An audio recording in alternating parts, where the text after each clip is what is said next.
Hello, everyone. It's time for SmackDown. We're about a week away from the Royal Rumble. Let's go.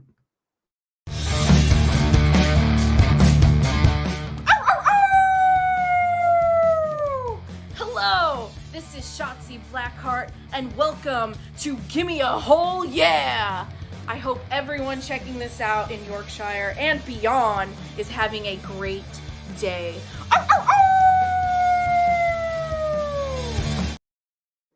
Thank you, Shotzi. I do miss your long green hair, I must say. I'm not sure I'm feeling the spiky thing, but I completely understand why she did it. Right, so SmackDown, we're getting a bit of a recap of what's happening tonight. Stacked tonight.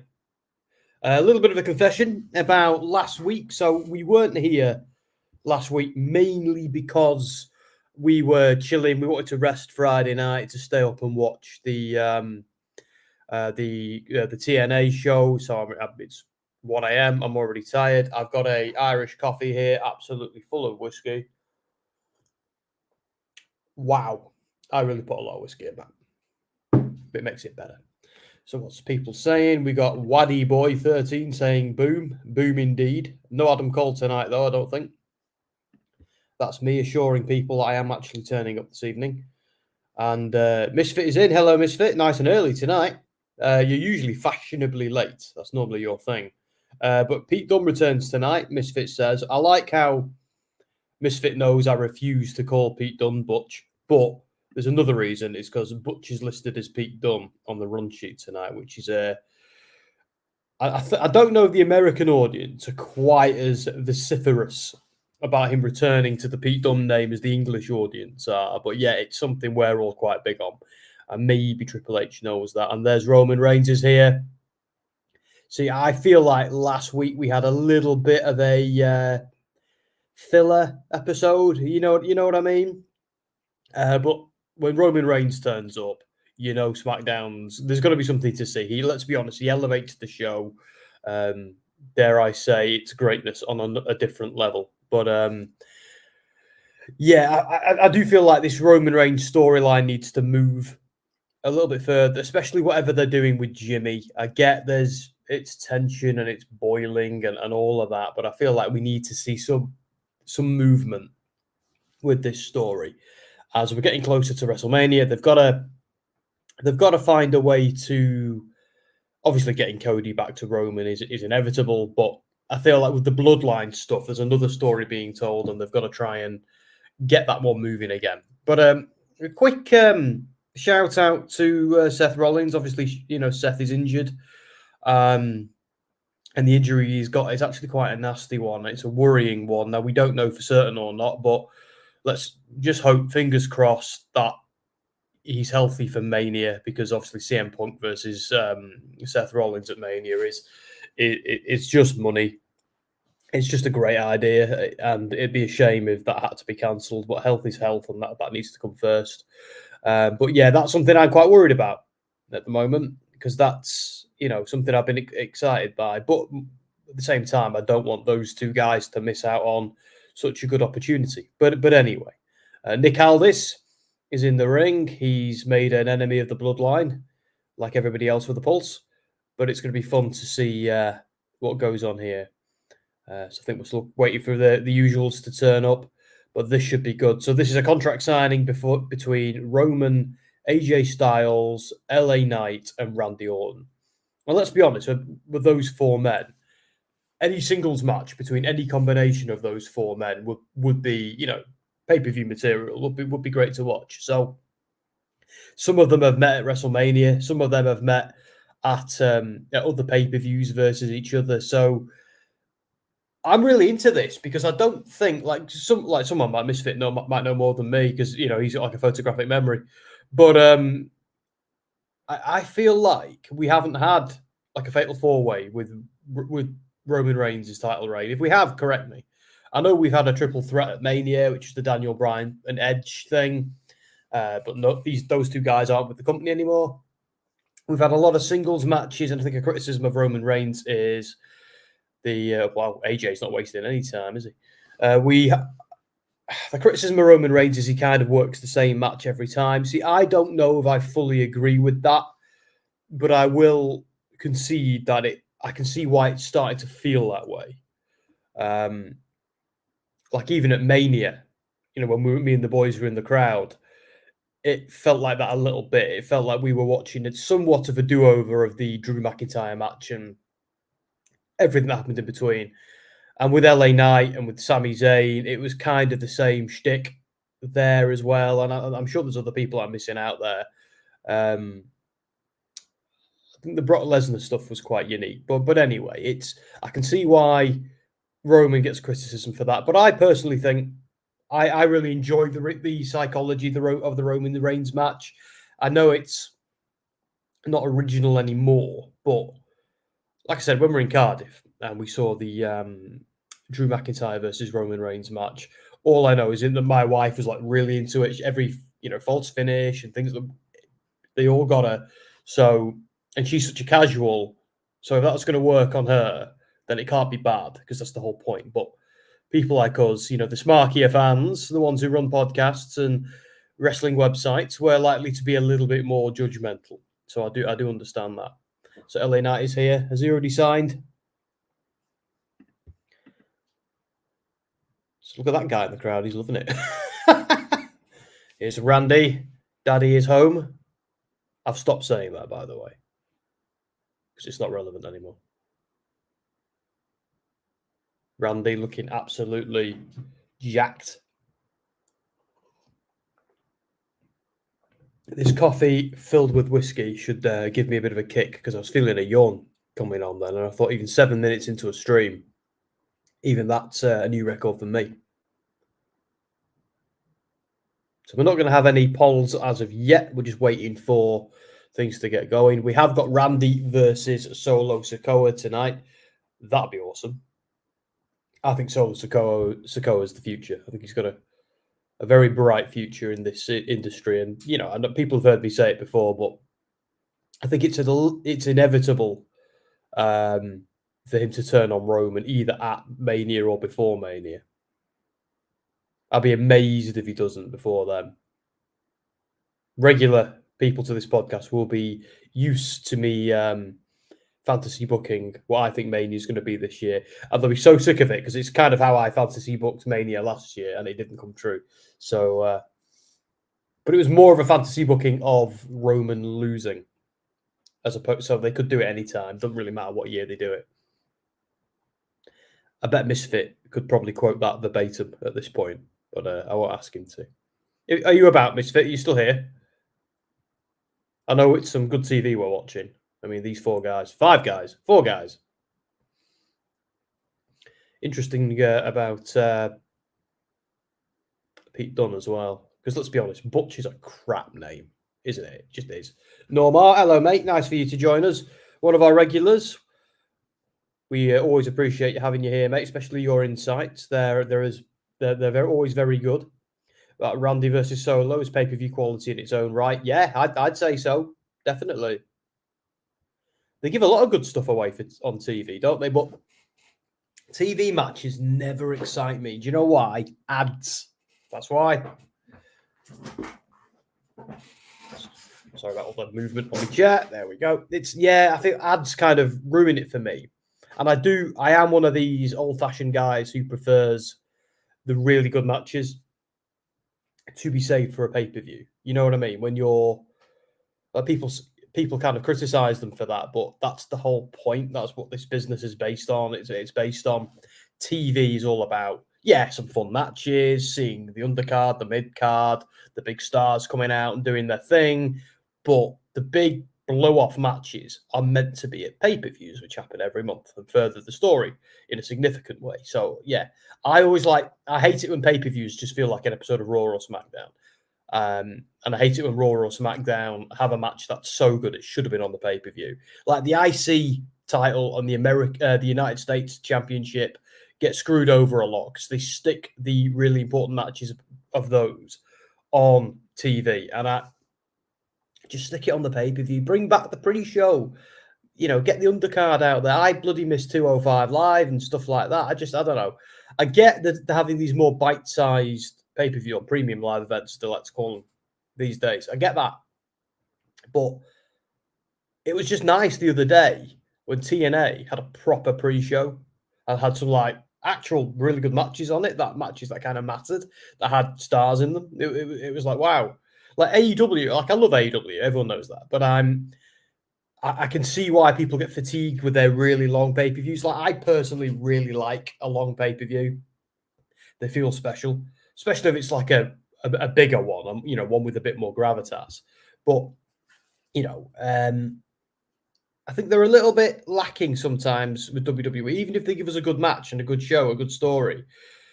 I don't know. I like the titles to all be defended on a pay-per-view. Not necessarily all of them, but you know, the ones that matter, the ones that have stuff going on in. I feel like right now, though, Gunther's the star in WWE. Unless if Roman's not around, it's all about Gunther. Like Logan Paul, we're not going to see too much of because you know he's a part timer. That's not a criticism; it's just an observation. And well, I've got a horrible feeling Rollins is going to vacate his belt on Monday. I don't know anything, but I've got a horrible feeling. I'm really hoping he's not. Really hoping he's not. If anybody knows anything, let me know because I've not heard anything. But the fact that he's addressing his future with the title is, if there was nothing to address, they wouldn't address it, you know. So I'm dreading that, really am. Not what I was saying. Just throwing out a few crumbs to make the pay-per-view more attractive. All four in the four-way will probably end up in the ring. Yeah, defo. Let's be honest, this tonight is going to end in some kind of violence as well because it's a contract signing, which means someone's going through a table. Oh, no, Heyman is doing his thing. Nick Aldis, by the way, can we just say, like, how can we just like acknowledge Nick Aldis for a minute and what a great job he's doing? Check out our WrestleSphere interview with Nick Aldis as well, or I think it's on SoundSphere. I think we did it before we made WrestleSphere, but Dom does the interview with Nick, and it's really, really good because it's one of them interviews where the interviewer just doesn't say anything because Nick just goes for it, which is exactly how an interview should be. But it's great because you know Nick just kind of like talks, not at Dom, just talks a lot because he's clearly very passionate, loves what he does. But yeah, see, I hope Nick Aldis doesn't stay just in this role for too long because I really want to see him, you know, get in the ring and kick some ass because that's what he's best at. Although he's nailing this role, and that's what you need as a GM as well. Someone the talent is actually a little bit scared of and isn't going to try and intimidate because he can't be intimidated. Like Adam Pearce, bless him. I know he's a former wrestler and he's a legend in his own right, but for the size of Aldis, you know what I mean? LA Knight, yeah. I'm not sure about the yellow on red LA. I know there are worse combinations, but I don't know. It's a bold look. It's just the guy who wears nothing but black t-shirts these days. Wearing my Shield jumper tonight. I was out for a blast for the past. And I think underneath, yeah, Cody's Money in the Bank t-shirt. I was a naughty boy at Money in the Bank. I went into the superstore and just like bought everything. It was really bad. I don't think we'll tell my wife how much I spent that day. She knows though. She probably knows. Oh yeah, Norm was saying had a very nice time with Dan and Andy talking about the Royal Rumble earlier this evening. Yeah, sorry, I usually join them, don't I? I didn't tonight because went out for some drinks, celebrating a birthday, and at the same time, my wife passed her second year of her degree with a distinction tonight. So we went out and had a few cocktails to celebrate, you know. But yeah, I'm dead excited about the Royal Rumble, and I had to tell them on stream, didn't I? I popped on for a moment on my phone in the comments to say, guys, don't forget to tweet it out, because I'm the guy who does all of that usually. But although I have to say tonight, shout out to Dan, because he knew I'd be back late. He knew I'd be back about midnight, so he set up my stream for me, so it was immaculately set up. So thank you for that, Dan. And I really don't envy you on Monday, if Rollins says what he says. Oh, please don't. LA getting in AJ's face. Night. Yeah. Oh, there it is. Here's the first violence of the contract signing. Oh, bloody hell. See, these two are great. Although I can't work out if AJ's a heel or not. I think he's still in that tweener stage, isn't he? So what are your predictions, Norma, about the Rumble? Because some people seem to think who's a shoe-in? CM Punk's a shoe-in and Bayley's a shoe-in. But we've also got the Elimination Chamber as well. So anything they do for Mania, they can also set up there. Like they could have Cody win it 2 years in a row. That would be quite a star-making performance.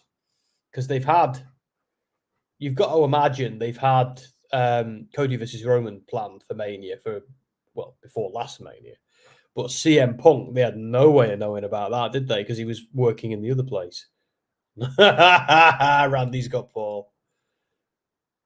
A little bit of intimidation.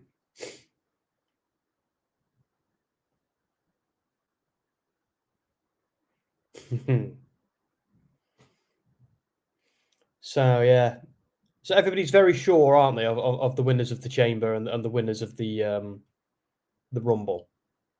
I can't poke any holes in it because that's probably who I'd go for too. But I don't know, is it a bit predictable? Or on this occasion, does it need to be? Okay, 1 second, guys.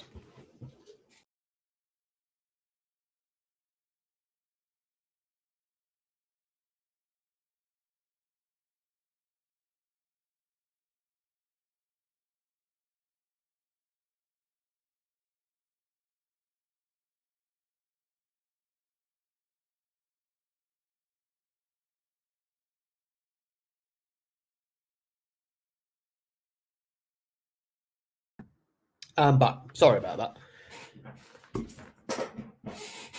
I didn't think any of you would want to see me blow my nose on stream. That'd be a bit gross. But here we are. Right, so that's the end of that segment. I'm kind of disappointed we didn't see Roman, but let's be honest, they're probably saving him for the main event, aren't they? Jason Solomon is in. Nice for joining us, mate. Don't know if you're a regular or not, but anyway, welcome. Thank you for being with us. Who have we got next? We've got Katana, Chance, and Kayden Carter versus the Unholy Union. Good name. Shout out, please. Beat you to it. And we've got Logan Paul. See, here's what I mean. It's going to be a bigger deal when Roman Reigns and Logan Paul are in the building because they're the two champions on SmackDown. So, like last week, just felt like a little bit of a filler episode. So we didn't feel too guilty about missing it. Because I actually did. I felt quite frustrated to miss it. But if I do 2 late night streams in a weekend, I kind of lose my weekend sometimes. And I've had so much work to do, so it is what it is. But anyway, so I'm kind of glad this is the week. All the big stars and the champs are back. So I'll tell you what feud I'm here for, though, more than anything, is the Bayley damage control thing. I can't wait to see how that goes down. I think it won't be till the Rumble or after the Rumble, because one will have to screw over the other or something like that. But let's be honest, the Royal Rumble last year, like Sammy and Roman, that was fire. So I wonder if they can top it. That was what a moment. That was one of the... I don't think I've been so glued to WWE, well, ever, since that point. Like, I think I knew I was going to Mania by that point, but even that moment just still stands out for me as such a moment. Norma saying, we agreed it'd be a great time to introduce Jade. Reported lack of progress could be hidden in those types of match. Yeah, it's a weird one, isn't it? Because she's clearly a big star. Like, do we need her to be, like, I don't know, Io Sky, Charlotte Flair levels of good in the ring? I think we just need her to be competent. But you think she would be pretty good already and competent because, well, she spent so long, like a few years in AEW. And someone might use that as an excuse. Well, that's why she's not so good or something like that. But Nah, come on now. Like, there's lots of good matches in AEW. They have a very different style though to WWE. I get quality on some matches, kind of, dips and changes, but it's the same thing. It's. I thought she'd be at least TV ready by now, but maybe she didn't meet their standards in some way. I don't know. Let's not forget, this is only dirt sheet stuff that we've heard. We don't know how true that is, but it does sound plausible too. And it won't be the first time as well that someone's come from AW and WWE have wanted to kind of remold them somewhat. Jason saying, who do you think will win the Women's Royal Rumble and who do you think will return? So I think Becky Lynch is winning the Royal Rumble. And I'll quickly answer a question you didn't ask me. And I think Bayley's winning the Elimination Chamber. I think Bayley will overcome some members of Damage Control to win that, setting up her to face Io at Mania. But with Lynch, I think Lynch is having a proper win of the Rumble. A more solid win than the last time she did it. Does that make sense? Because it was a bit awkward the last time she won it, in my opinion. So I think they need to give her a dominant run and, make Becky back into the man, into, big time Bex, all of that. So in terms of returns, I don't know who, Naomi. I'm fairly confident we're going to see Naomi return at the Rumble because she's dropped the TNA Knockouts Championship. So I do reckon she'll be back, family or work there, her husband and all of that. Trinity, Naomi coming back to WWE has always been just a matter of time. She's proved she's a big star. She's gone to TNA and absolutely kicked ass there. So, yeah, it's the right time for Naomi to come back. But in terms of anyone else, I'm not sure. Who do you think, Jason? Who have you got your money on? Because I'd probably bet my car that we're seeing Naomi. Normar saying, maybe let Jade break the women's record for eliminations. Bianca and Shayna share the record at 8. Oh, do they really? Ah. Well, that is interesting. But I suppose they've only been doing the women's rumble for the past, 6 years? Is it 6, 7 years? Maybe less. So, because I remember thinking, doesn't a legend hold it? But then, no, of course not. Obviously, it'll be somebody like Bianca or Shayna, two powerhouses of the women's division.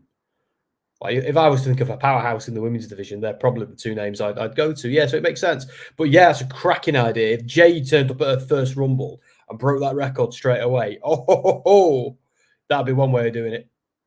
Oh, so this would be good. Punk and Cody having a face-to-face. I wonder if this is... No, they can't replace that at Mania, can they? Because, let's be honest, Cody's shooting for the other thing. And who's the babyface in this Priest McIntyre thing? Because I know McIntyre's been a lot more heelish lately, but I'm still not convinced he's a heel. He just strikes me as a disgruntled, badass face. Does that make sense? He hasn't done anything evil yet. He's just... I agree with it. I agree with everything he's said. He's got a right to be mad at the Bloodline and Judgment Day. They've been the two bad guy factions for how many years now? Normal saying would give her a good push if they think she's ready. I think so. And even if it didn't give her a push, it'd give her something, wouldn't it? You know what I mean? It'd give her something to hang her hat on. Even if she just cut promos for a while or work some squash matches, it's still a big deal. Jason is saying, I want a legend to win the Women's Royal Rumble. And Michelle McCool definitely has another run in her considering recent Royal Rumbles. So I think she should win. It's a good idea. I think, like me personally, I don't think I'd want to see that. I think I'd prefer them to build up or solidify an existing star, someone who they can sell future pay-per-views around and that sort of thing. Because I feel like you run out of creative rope quite early on if you do that.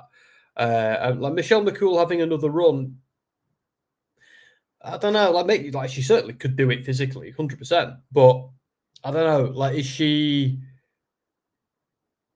Are the fans clamoring for it? Are there any legends that we are clamoring to see again and have another run in the women's division? I'm sure there's some, but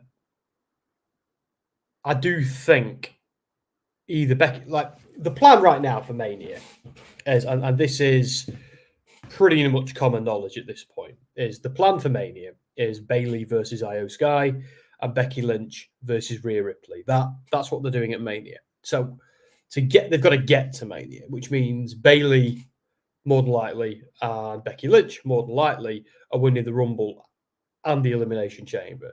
The question is, who wins what? What does it make booking sense for which person to win which one? Now, me personally, I'd make Becky win the Rumble because her last Rumble win was a little bit, well, iffy. And I'd have Bayley win the Chamber, going and almost turn face because she's dealing with the odds of.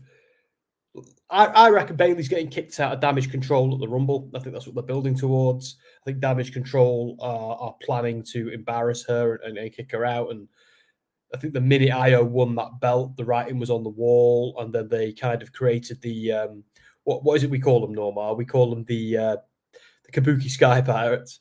Since they became the Kabuki Sky Pirates.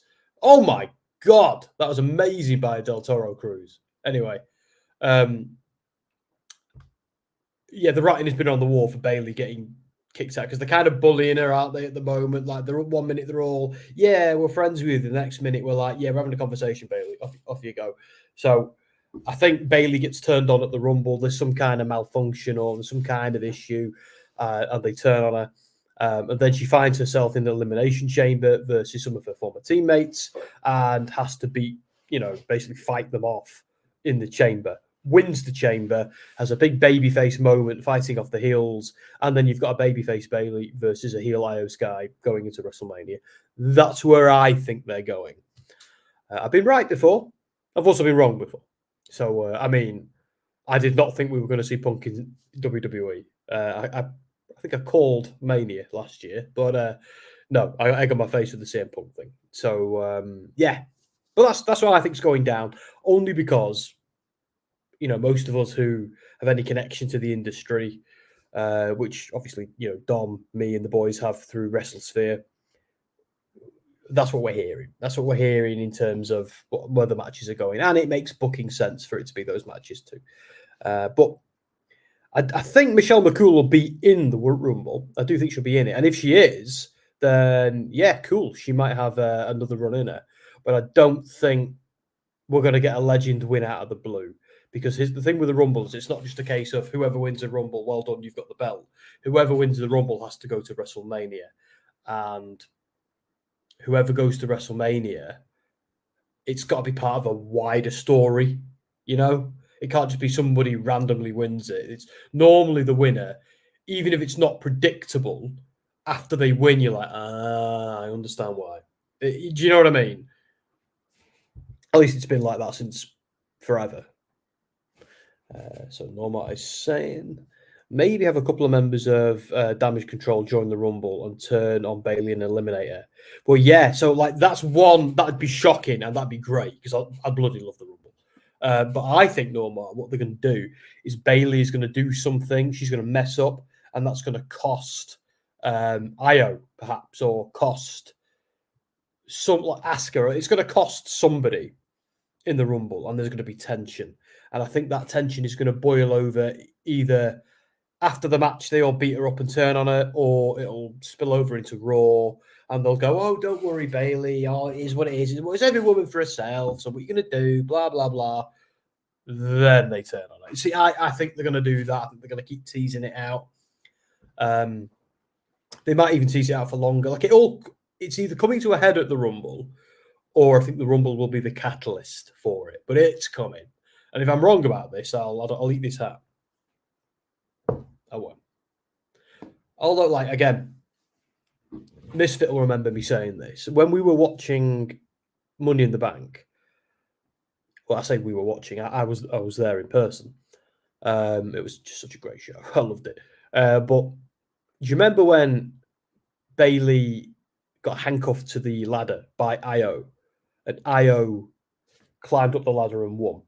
Now, that was a big deal because she figuratively and literally climbed over Bayley to get the belt. So, it was it was a metaphor with everything going for it. And right then, Bailey was the like the Wicked Witch gimmick with what the hell was that? Did anybody just see a car? Or am I going mad? Have I had too much whiskey in my coffee? I swear to God, I saw like a car for like a second. Tell me someone saw that. Anyway, and I remember thinking, right, this is it. Bailey's going to turn on Io. Bailey's going to get really, really jealous of Io and turn on them. We're going to get a babyface Io, which both me and Misfit wanted. And then we're going to get like a heel Bailey. I thought that made sense. And they never went that way. Like Bailey was actually kind of supportive of Io after she won. And I thought, she's faking. She's got to be faking. And then that betrayal just never came. And now they're kind of teasing it to be the other way around. Like it still could be. They could totally swerve us and go the other way. But yeah, I just kind of thought that was a wasted opportunity. I don't know if WWE are aware of how clever it was, what they did with that ladder. Maybe they're not. Maybe I gave them way too much credit. I don't know. Hassan says, Happy New Year. Can I get a vote? Yeah, you can. Sorry, I should have done that ages ago. I've been too busy chatting. Jason saying, some reason I think Wendy Ritchie should make a small return for a quick sec. If it's to get evicted after like 30 seconds, yeah. Hassan, I'm going to do that vote for you now, mate. Let me just quickly log in. Here we go.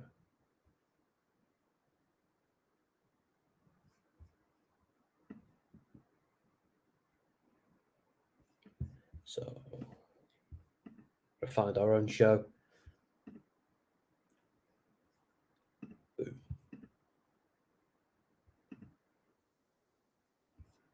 Right, so Paul Hassan. So who wins? LWO.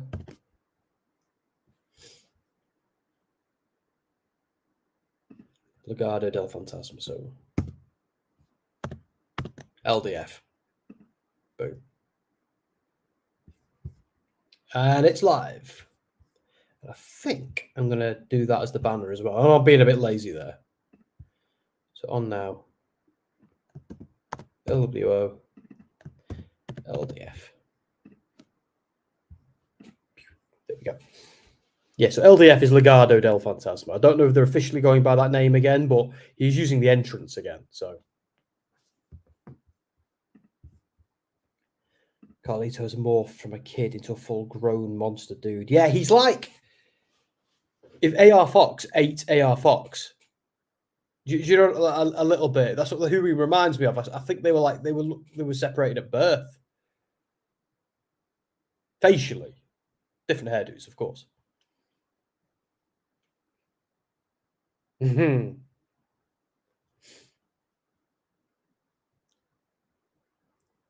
So we still need to get. Oh my God, that was amazing.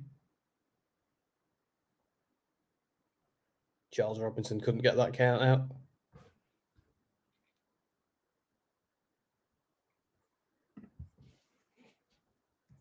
So who else could we see at the Rumble? What about the dudes? Any returns in the men's? Because there will be somebody, won't there? Like, who's the biggest ones we've had in recent years? I think Edge was still the one who stands out for me. Obviously, we're not going to get that this year. Or Christian or anyone like that. Because so many people who could have returned are now in AEW, aren't they?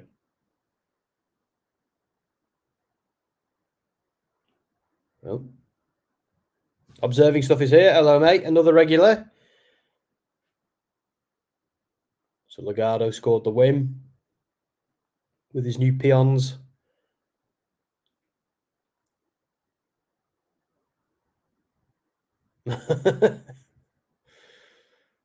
See, I'm a bit, after watching NXT for so many years, I feel quite sad that, you know, Santos and those two aren't like mates anymore.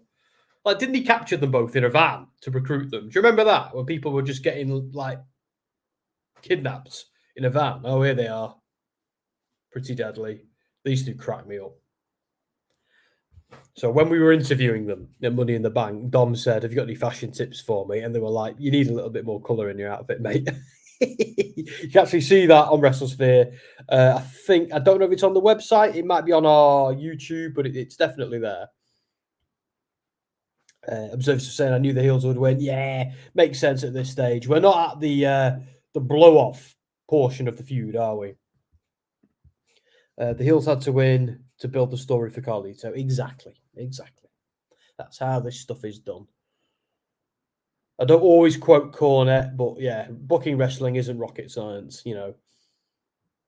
Oh, Pretty Deadly are coming out, walking incredibly weirdly. They are good, though. They are funny. They can both go as well. I think it might be time for a different poll. What would I do with that Hassan reminding me? Seriously. Probably just not do it. So LWO won the poll by 80%. Oh, guys, you were off. You were all off.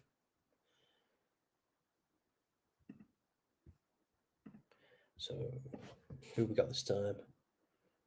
Butch. He's down as Butch, Misfit. What's going on there?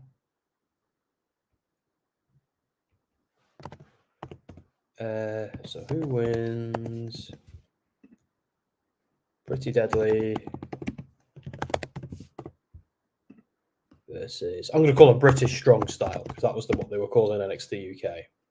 I can't believe he's still down as Butch. Damn it. Right, so we have a poll.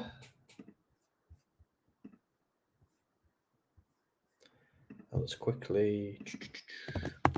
Pretty Deadly... British Strong Style. Let's call it BSS. Boom. Okay. Let's pick up some of these comments. Observing stuff saying pretty zesty. They certainly are. I think Sonya could return and face off against Piper Niven. Oh, so yeah, I'm kind of missing Sonya Deville. I think she's, she brings something, doesn't she? I preferred her, MMA gimmick though over her. Well, let's be honest, Cruella Deville gimmick.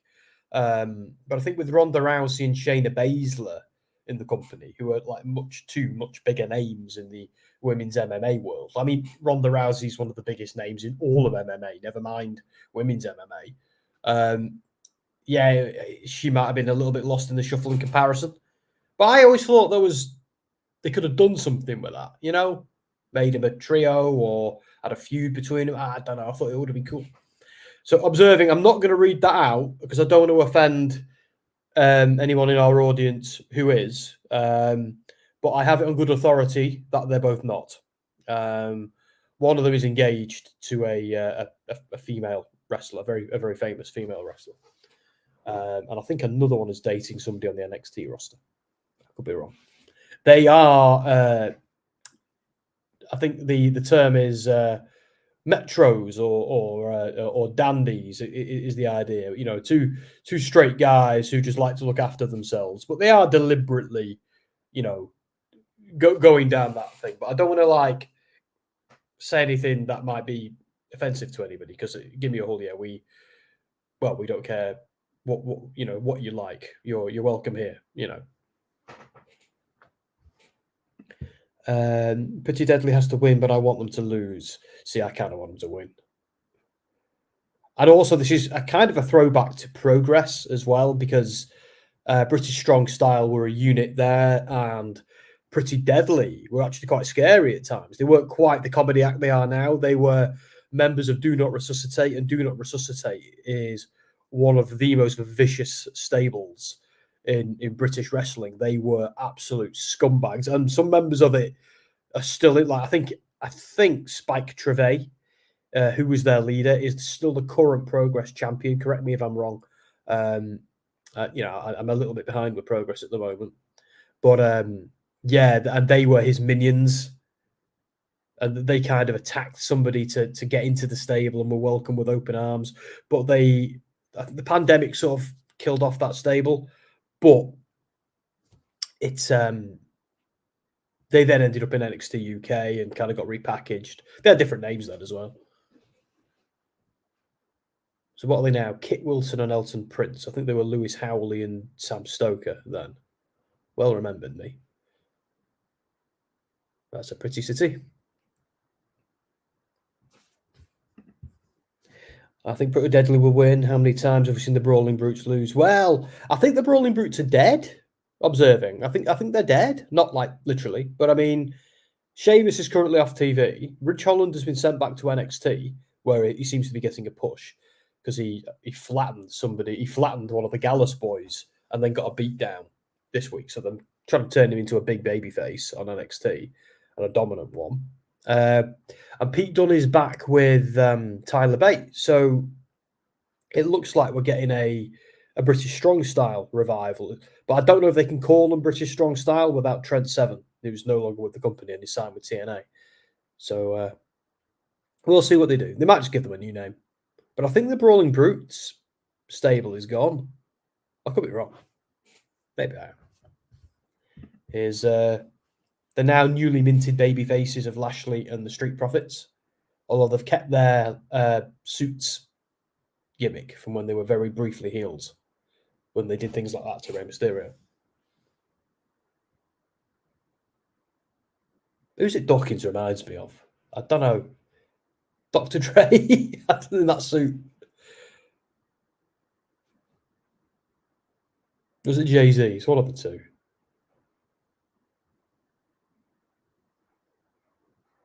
Lashley's brilliant, isn't he? Absolute fire. I still want a proper Lashley versus Brock Lesnar match, please, at Mania. And let's have a proper match, not one where somebody gets hit in the balls or accidentally falls on top of somebody after 3 minutes. Let's have a actual big 15-minute street fight between Lesnar and Lashley. Let's see it. They always get screwed over when those two meet in the ring. So it'll be interesting to see. I think they're still using the Brawling Brutes music for Pete Dunne. I'm not calling him Butch. Obviously, Tyler Bate has his own.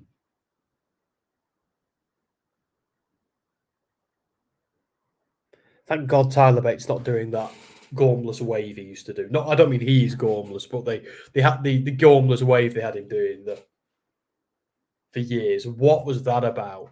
Like, you'd see him do that in NXT, and then you'd see him got a progress, a bit of like loads of energy, and you'd be like, there's Pete Dunne, who has a resting bitch face. Never change, Pete Dunne. Oh, he's a terrifying human being. Jason saying, I hope Chelsea wins a 24/7 championship and Piper defends her the entire time. Jason, I've got news for you, mate, about the 24/7 championship. It's long dead. You're never seeing that again. It got put in the bin. Triple H, when he took over, made sure to destroy it. And thank God I cheered when he did. I never want to see or think about that belt ever again. It was, poor Mick Foley having to be associated with that when it was revealed. Poor Mick.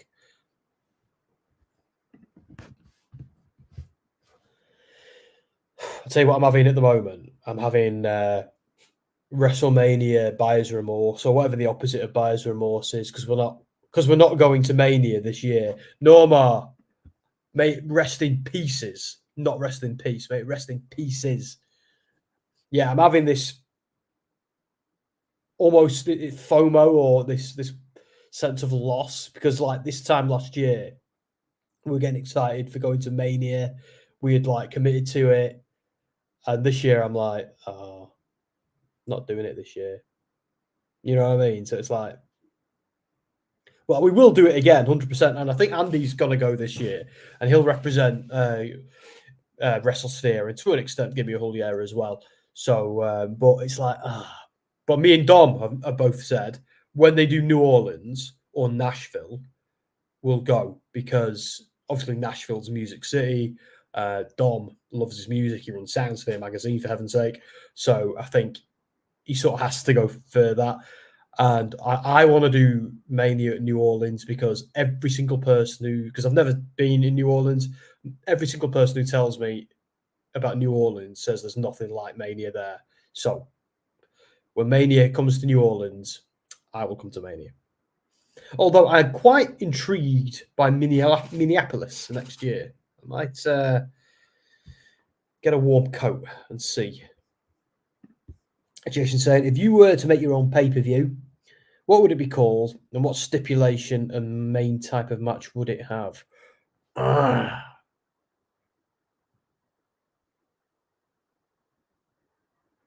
See, I'm trying to think. I like the idea, but this isn't WWE related, because with WWE, I don't know. I think if it was WWE, I'd bring back Starrcade, because that was WCW's WrestleMania. I'd bring that back and make it a big deal. And I'd maybe make that you know how they did like Super Showdown? I'd maybe make that like the foreign pay-per-view, the one that they might give London or Australia or wherever else. I'd make that Starrcade. I'd make Starrcade like the traveling WrestleMania, somewhat. Maybe not Saudi Arabia, because they've got Crown Jewel, and what's the other one they've got over there? They've got another one, don't they? Well, Super Showdown, I think. But yeah, I'd bring Starrcade. In terms of match type, I don't know. I'd want what matters to me is having the titles defended. That's what I always feel most strongly about. So I'll try and do that in different ways. I try and get as many championship matches on the card as possible. But what I really want to happen is, see, I always thought All In might be the thing to do this. Now I think it could be perhaps Wrestle Dream, but this is more of an AEW and everybody else sort of thing. I like the idea of Wrestle Dream or All In being the pay-per-view that AEW has, where it's AEW versus, like, I know we have AEW versus New Japan for what's it called? Forbidden Door. That's New Japan versus AEW. But I love the idea of Wrestle Dream being like Ring of Honor versus AEW. I know one's much bigger than the other, but because they're now sister promotions, I feel like they could do something Survivor Series-y with that. Have some brand warfare, have some invasions, but make it cool. Don't make it cheesy by just having them wearing different coloured t-shirts. Like, make it actually matter. Make some actual feuds, but boil up. Have some alliances form. I think they could do a lot with that creatively. I also love the idea of, do you know how TNA and AEW were once working together, but they sort of fell out. It'd be nice if they did it again. I love the idea of Wrestle Dream almost being WrestleMania, but for everybody else who isn't WWE.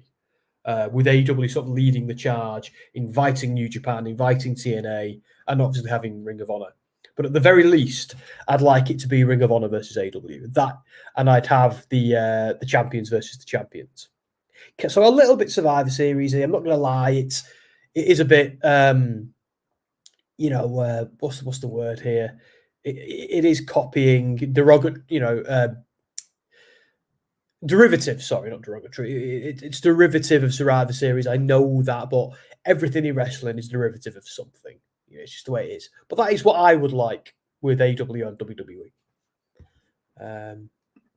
Chris saying Bayley will be on commentary for the women's tag team match. Sounds good to me. I love Bayley. Love her on commentary as well.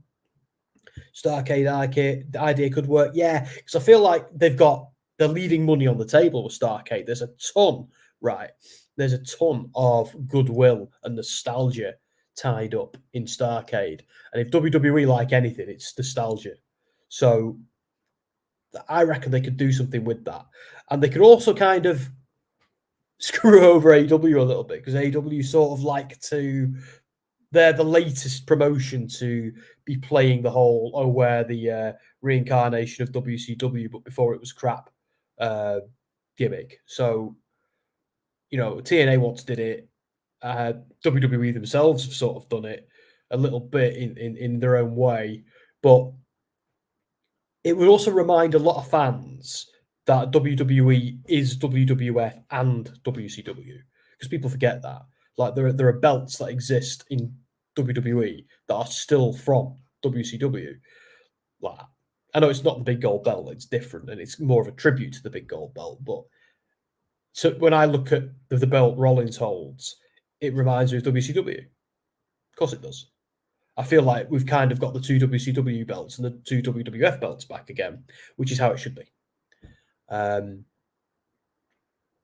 Yeah, and I feel like if WWE were to do that with Starrcade, that it'd be throwing a bone to the old WCW fans who still exist. They're still out there. A lot of them are watching AW. Do you think they should bring back Evolution or make an all-new women's pay-per-view? See, now this is controversial because I liked Evolution and I'd be down for another. I would. But the reason they made the Evolution pay-per-view wasn't just to celebrate the women's division, which it absolutely deserved and still does, but it was kind of to make it up to the women's division for what was going on with the Saudi Arabia shows. Because the Saudi Arabia shows were all men's matches, if you remember in the early days. Then they got the women on the card wearing that weird baggy gear. Sorry, I'm fiddling with my hat. It's annoying me. And then they had women on the card just wearing the pretty cool bodysuits that they wear. So my point is, Evolution was to give the women a women-only pay-per-view because the men were having men-only pay-per-views. I feel like now, if you had a women-only pay-per-view, you'd sort of need to have a men's-only pay-per-view. But then, once you had that men's-only pay-per-view, people would criticize you again. So I would actually leave Evolution as a one-off, and I'd just continue with everybody having everything at the same time. That's just what I think. I think it's just the only fair way of doing it. Because if you had like a men-only pay-per-view, the neoliberals would be angry, and if you had a women-only pay-per-view, all the incels would be angry. So you're never going to please everyone. The only way you maintain any form of status quo and not drive the lunatics on both sides wild is to just be equal and keep things the way they are. And I actually don't think it's broken at the moment, so I don't think it needs fixing. I think the system works. Some years the women will main event WrestleMania, some years the men will. I think it depends on the feud at that moment in time. At one point, Becky Lynch absolutely should have been main eventing Mania. Last year, it should have been Sami and Kevin with the Usos and Roman and Cody. So it changes. The Rhea Ripley, if you ask me right now, is one of the biggest stars in the company, and I could see her doing it one day, especially her and Lynch. But if Punk and Rollins are doing their thing, then in terms of star power, they kind of take the spot. It's just the way it is, really.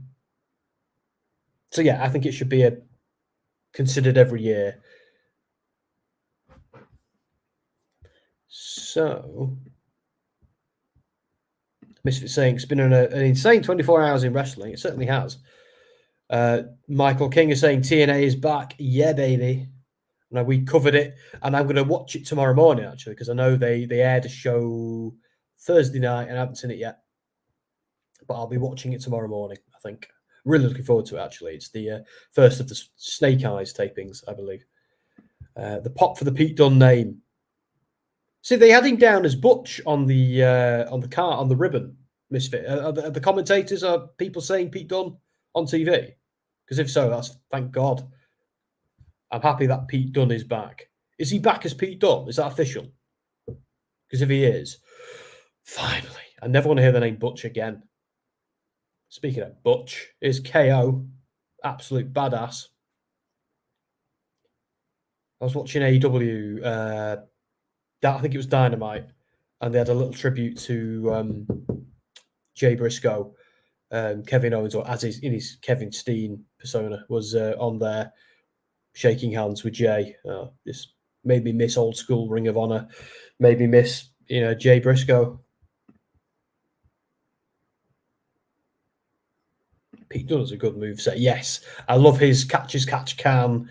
Bends you in shapes and snaps all your bones and rips all your muscles gimmick. That's proper, like, it's the British style, isn't it? The savage, hard hitting, I think, like, yeah, Bret Hart used to do it as well, even though he's a Canadian. But yeah, it's that, isn't it? It's that style. Brutes win. Well, they have only one women's match on SmackDown and multiple women's matches on Raw. Do you think that's brand favoritism? Nah, not at all. I think it's just a case of who they've got on what they've got on what brand, and who's hot right now in terms of who's over and who isn't. You know, it'll swing around again. It will swing around again because it always does. Like, but I don't think it's a case of brand favoritism. I feel like women's wrestling is awesome, but it's always going to be. Every promotion does it. Actually, no, TNA, I think, are the best company for it. I think they're the ones who really have who book their women's roster the best and treat them almost as equals. I think AEW and WWE, they do their best sometimes, but if things aren't working out, they kind of bury the women and put the men to the forefront.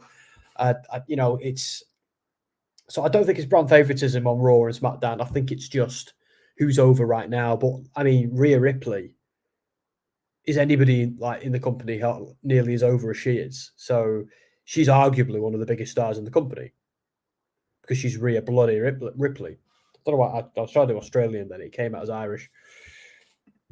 Hopefully his alter ego is Butch. Can he just be Pete Dunne? No Butch. Can we just have that? Crazy Ginger Jake Holden, hello. Nice to have you back with us. I recognise that name. I know you've been here before. Again, you're not going to forget Crazy Ginger Jake Holden, are you? Chris Leclerc says Brawling Brutes are done. I have to agree. Unless they could always bring them back, but with one of them in NXT, one of them teaming with his old tag team partner, and one of them just off TV. Yeah, what conclusion is there to draw? Does Sheamus need the minions? Oh, good. So they announced him as Pete Dunne. Good. Because they had him as Butch on the ribbon. And I was like, I was a bit disappointed when I saw that. So good. Let's hope that was just a typo. Let's hope the new guy in, what's he called? Hell was he called? I've forgotten his name. The guy who's in charge of TV. Mate, I saw the ribbon say Butch. I promise you. I don't know if we're seeing different ribbons, but I saw a ribbon saying Butch very early on in the show. Don't know if they changed it afterwards, but it were there.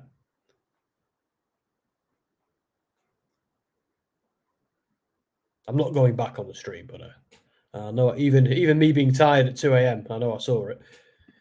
Do you think it's funny there's so many matches on Raw, but not that many matches on SmackDown? Well, Raw is an hour longer. So Raw has to fill the time where SmackDown has to fight over the time. You know what I mean? Here we go. No, Misfit's sending me a photo. No, I'm not disputing it, Misfit. I'm saying on my screen what I saw at one point was that.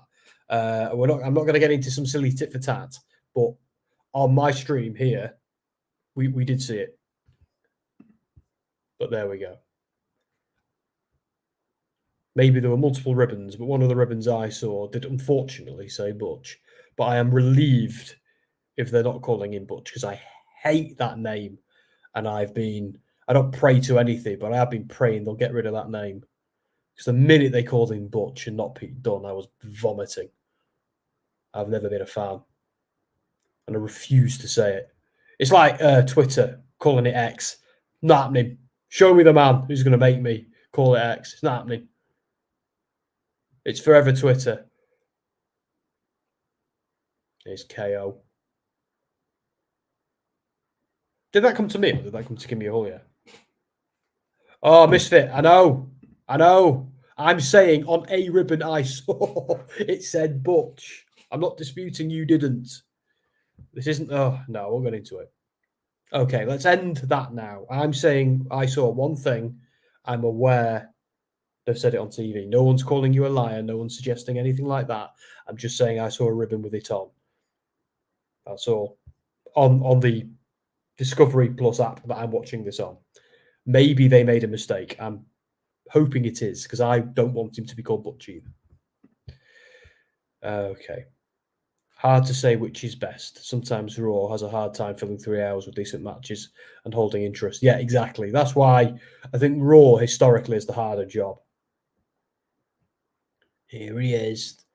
What's the bet this ends in some kind of violence, or with him being punched in the face? Which is his role, I suppose. And also, Logan Paul, why is your energy drink a quid more expensive than everybody else's energy drink? No, thank you. I did drink one of them. It was kind of nice, but it wasn't anything special. It was just tasted like Monster, you know? And I don't like the taste of energy drinks. I just drink them to stay away. Usually before a stream. Should Alexa Bliss return as the Dark Alexa or the Goddess Alexa?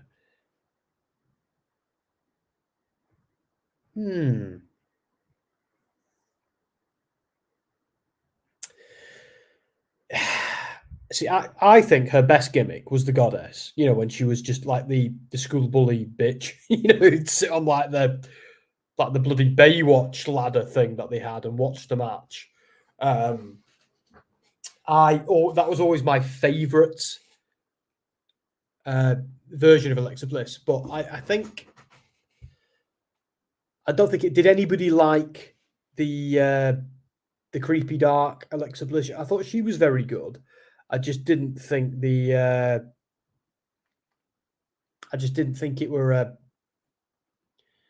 was well done by the company. I thought she was superb, but with Bray no longer being with us, I don't know if there's much call for it. Now, we know Bo Dallas is still with the company and something is going on backstage, but there's some speculation that it might be more of a documentary or some kind of tribute to Bray, as opposed to maybe a posthumous Hall of Fame with Bo putting him in, something like that. Not saying that you need to be in it to do that, but yeah. So, or it could be something creative. It could be something for WWE TV with either Bo Dallas coming back as Bo Dallas, or Bo Dallas kind of coming back with the Uncle Howdy gimmick. We don't, simply put, we don't know yet. We can only speculate. So I kind of hope Bo Dallas is coming back and is going to carry on some of the dark and creepy stuff, and that they sort of include Alexa in that, as long as it's good, you know, and it's got to be a fitting tribute to Bray, and it's, if Taylor Rotunda wants to do that, because it really ought to be up to him. And it's got to make sense. But I personally hope he comes back, cuts a promo from the heart, like Bray did when he came back, and then slides into kayfabe, like Bray did when he came back. I love the idea of Bo revealing himself as Uncle Howdy, and Uncle Howdy being something he brings out every now and then, like the Fiend, to punish some baby face. No, to punish some heel. Because let's be honest, if Bo Dallas comes back, he's going to be a face for quite a while. So, yeah, have Uncle Howdy as some dark Avenger that Bo brings out when he needs to punish some bad guy. I think that'd be fun. I'd enjoy that. Now, put a title on Pete Dunne trips. Yes, agreed. While you're at it, bring back the United States Championship. No, the UK Championship, you cowards. Actually, no. Make it the EU Championship now, because that's the plan, in it. NXT UK is dead, but I think the next one they do is probably NXT EU. They haven't mentioned it for a little while. I think they last mentioned it at Money in the Bank. I know everyone is saying Okada is going 100% to AEW, but I'm not sure. The only reason I think he might be, after his brief TNA run, which would be cool, I think he... Now, look at Shinsuke Nakamura. I'm not saying all Japanese guys are booked the same way or anything like that. WWE are a lot better at booking the Japanese female wrestlers as they are the male wrestlers. Kushida just didn't work out in WWE. I feel like Shinsuke Nakamura, I was so excited by Shinsuke Nakamura when he came to WWE. When he got called up to the main roster, it was fever pitch. And they've done nothing with him. And every time they turn him face and we remember who he is, they run out of steam creatively and they just turn him heel again. And I'm like, eh. So if I'm Okada, I'm looking at that. And I'm kind of thinking, because I think AEW has more fans who are into Japanese wrestling. Well, actually, that's just for certain. AEW absolutely has more fans like us who might appreciate New Japan. More committed fans, I suppose, because the WWE has a lot of casual fans, being the bigger company. But if I'm Okada, I'm probably going to go to AEW because it's going to be similar money. I might have a say in my booking. I might be treated with some reverence rather than a caricature. And I can use the partnership between AEW and New Japan to turn up at Wrestle Kingdom every now and then, or the G1 or wherever else. So for all those reasons, my money is on AEW, but we'll see. I'd be interested to see Okada in WWE, but they've also, WWE's got that difficult decision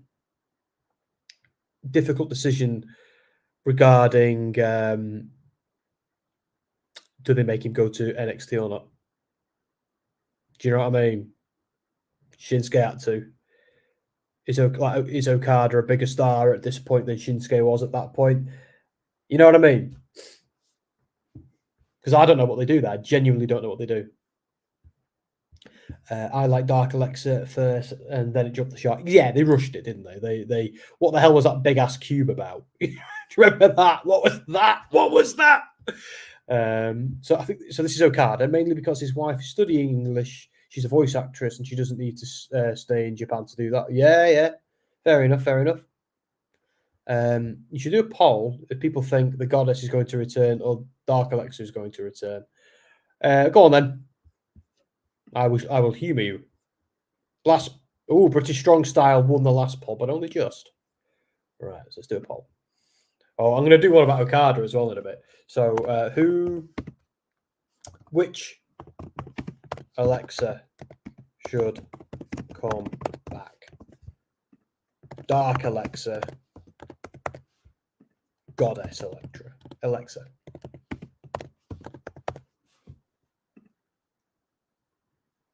There we go. Look forward to see the results of that. So we've got, hello. We apologise. It's the other misfit. We apologise to fans about the abrupt nature of this announcement, but join them in wishing Okada the very best in the future. New Japan was not aware of this happening and he was going to AEW. He would have told New Japan Pro Wrestling. Oh, well, do we know where's that come from? NXT Asia, yeah. NXT Mexico and NXT Asia would be my... and I suppose they could do an NXT Australasia. Oh, well, it'd be NXT Oceania, wouldn't it? I suppose. But that'd be cool. But yeah, I think NXT EU, NXT Asia, and NXT Mexico are the three they need to do. Because then you've got, one focused on Catch Can, one focused on Strong Style, and one focused on Lucha Libre. And Kevin Owens got punched in the face. I think that'd be a great way of... Because I do sometimes feel, now I know Canada and Australia will hit me over the head for saying this, but I do sometimes feel like the United States, the UK, Mexico, and Japan have all kind of made their own... I'm aware other people have too, but I feel like for me, they are the four horsemen, the four horse countries of wrestling. You can look at all four of them and see a very definitive style, that a lot of the others use as a template. And that's not me saying that. Actual wrestlers have said that to me. So I'm not going to say who. KO has a point, sadly. I don't think he will win. Logan will probably cheat. Well, I hope so. Because that's how the game is played. As much as I love Nakamura, Okada is the bigger star. See, I think he is for us. Do you know what I mean? For the people in this chat, for you and I think in terms of popular culture, I think Shinsuke might win because, well, and there you go. And right there, I've actually made an argument that counters my former argument as to why Okada should probably go to WWE. I think if he was to go to WWE, he would become more of a household name. I don't think, yeah. So there you go. I get my money is still on AEW, but it's always a gamble, isn't it, when they got to make this decision. But he could always go to one and then go to another a few years later. Going to one doesn't stop him from going to another. I actually think, I've said this before and I'll say it again, I think most big stars in wrestling owe it to themselves to see what both are like. Ooh, Solo defending his brother? Nope. I don't want Okada to go to AEW mainly because Tony Khan's partnership with New Japan is just to sign their talent when they leave. It looks like so bad on Tony Khan and AEW. Yeah, I know what you mean. It's certainly got to be part of his motivation, and understandably so. The guy is a promoter, and they are a competitor. I know it's a competitor he's friendly with, but I don't think it's his only motivation. But it's certainly got to be part of it. And yeah, everybody poaches from everybody in this industry, and I kind of think that's okay, as long as nobody's contract tampering or doing anything unethical or criminal. Business is business. Employees move from one company to another. There's lots of industries, including the one I work in, where you'll work for one person for a few years and then a competitor makes you a better deal and you go there. I've done it. I'm not going to say I'll do it again on stream, but you know what I mean. I've done it. He's going to take off the cast. Did he do it? I didn't see. That was the sentiment. That was the statement New Japan put out when they announced he was leaving. The fact it was out of nowhere, I don't think Tony Khan would risk ruining his New Japan partnership by poaching Okada like that. Yeah, perhaps. Yeah, I suppose so. We'll see, I suppose. We'll see, because I don't really mind if he goes to either one. I think there's pros and cons of both, which is the beauty of it, really. I do think WWE would make him a bigger household name because it's WWE. It's the Disney of wrestling. But I think AEW would give him a lot more. There's a lot of people at AEW who think he's God. So where there'll be a lot of people watching WWE who just don't know who he is because there are, let's be honest, the AEW audience is a little bit more. I don't want to say they're smarter because they're not, but like in terms of the smart fan, they're smart to the business as opposed to intelligence. AEW is more of a smarky promotion. It was started for more hardcore fans, more committed fans. Came out today. Okada has always wanted to do a WrestleMania, and Triple H fully aware of this. Yeah, and Triple H is a massive fan of Okada, and will be Triple H is a smart himself. Triple H will be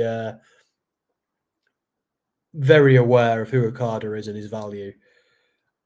And I think these days, Vince doesn't have quite the clout he once had when it comes to signing talent, and certainly doesn't have it with creative. Endeavor have stamped their foot there. Thank God. Jason, sorry, mate. He says, do you think Charlotte Flair will hit 16 titles? Yes. I think it is inevitable. I think Charlotte, I know she's injured right now and it sucks. She gets a lot of grief. I know. I'm of the view that Charlotte Flair is excellent. Do they sometimes push her a bit too hard and shove her down our throats a little bit? Yeah, I think there's an argument to say that, but I think she's great. I think she's very good. She's absolutely getting that title. I think she's going to go way beyond that. There's a lot of career left in Charlotte Flair, and quite rightly. She's brilliant. She's excellent. I'll always defend her, but I do understand the arguments people make about her as well, because I've groaned and rolled my eyes at Charlotte Flair coming out before, so I feel it. But at the same time, I've also popped. She's a star. There's no denying she's a star. Logan got his trinket in WWE because of his name. He's definitely put in the work to turn into a legit performer and a great character. Oh, but he has. Yeah. Yeah, I think he has. Right, should we do another poll?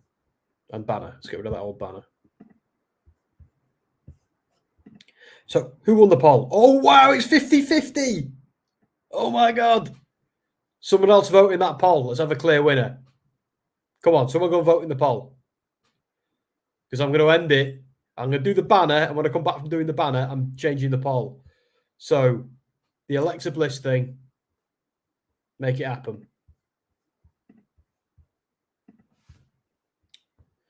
So, this is... What are they calling the witches?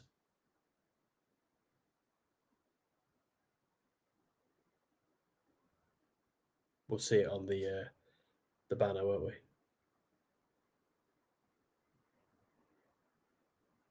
I think these two are awesome. So it's damage control. No, it's not damage control, is it? It's so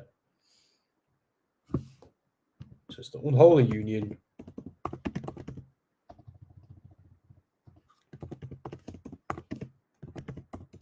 And they've got weird NXT names, don't they, the other two? So I'm going to be a bit disrespectful and call them the NXT call-ups. No, I'm just going to call them champs. Because they've got these weird NXT names that I just can't remember. There. Right. Let's look at the poll. 60%. Somebody's voted. Dark Alexa wins. There you go. Start a poll. Unholy Union.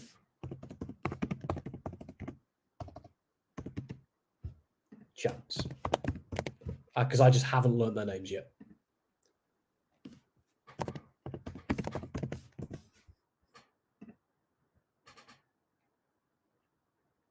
I feel like NXT either give them really, really pretentious, weird, stupid names or ridiculously simplistic names. Can we not just meet in the middle and have cool wrestling names?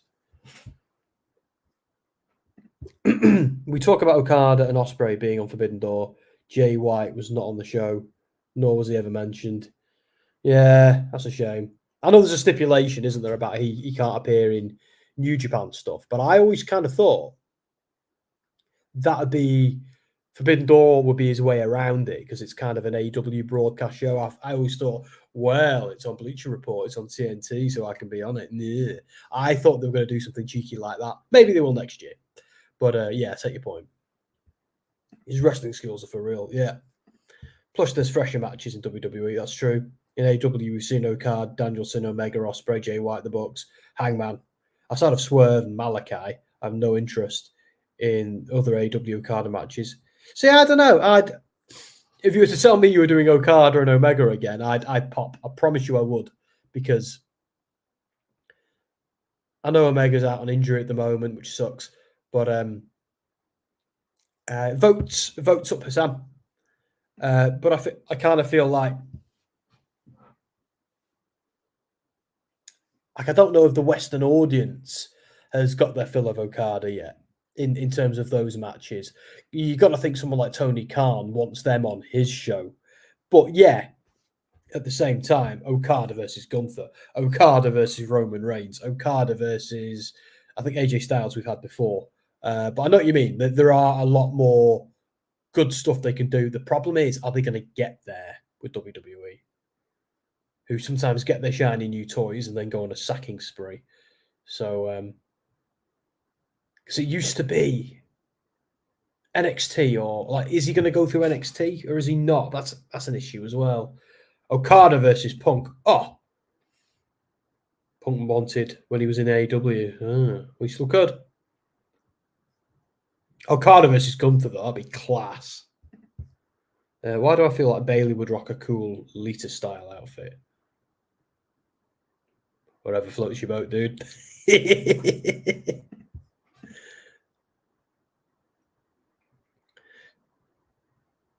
Oh, so these two are heels. Okay.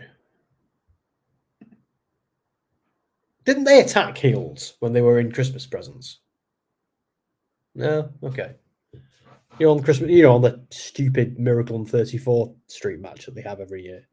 I think I'm the only person who hates wrestling at Christmas. I'm like the wrestling Scrooge. I'm the wrestling Grinch.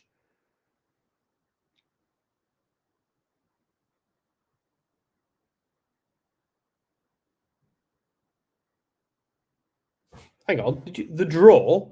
Sami Callihan? Do elaborate. Because I think when he's Sami Callihan in WWE, he's Jeremiah Crane, isn't he? Unless they drop that gimmick. I love that gimmick. It was awesome.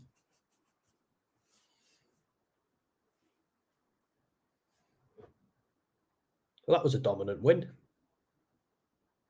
SmackDown ratings draw. Oh, I see.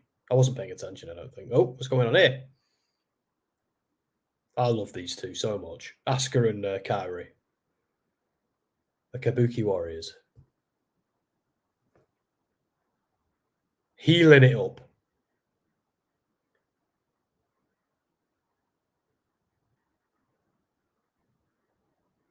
Oh, I see. You're putting over damage control. Right, okay. I did wonder. See, because when I hear the draw, I think of Sami Callihan.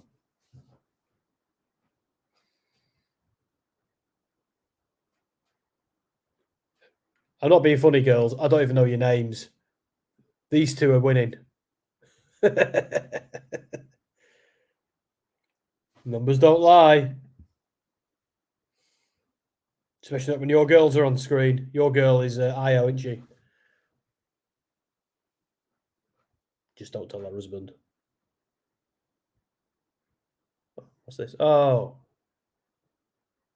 Got Vince when he's younger. Bloody hell. Is that Pat Patterson? Yeah. God, he looked different when he was younger, doesn't he, Pat? Oh, I think so. Yeah. I think WWE pretty much just confirmed they were going to win it as well there. Oh, it's Bullet Club Light.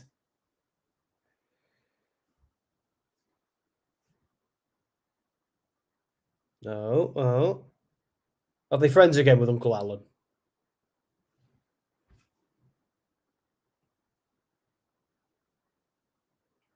Come on, you bloody pitbull. Be nice.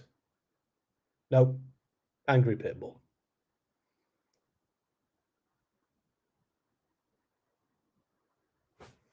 No way.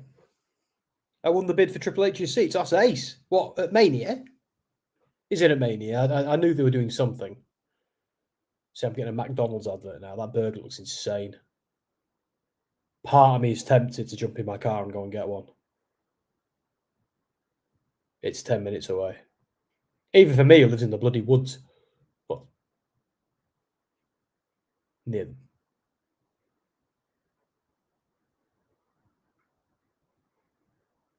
They don't deliver though around here. You've got to just get in your car and get them. It's easier for me to get like a Papa John's or something. Even closer.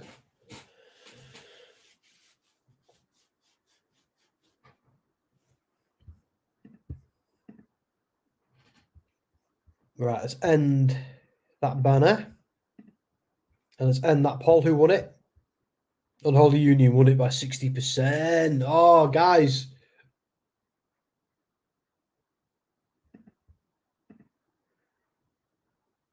Okay. So do you know what we're going to do? We're going to do a new poll now. And it's not a very WWE kind of one, but well, sort of is. So who signs Okada? I don't know which one I prefer. You might have talked me around with the WWE Fresh Matches thing. But then again, Okada versus Omega 526. I don't think I'm going to ever get bored. So it's a weird one. How hilarious would it be if TNA signed him? I'd love that. That'd make my day.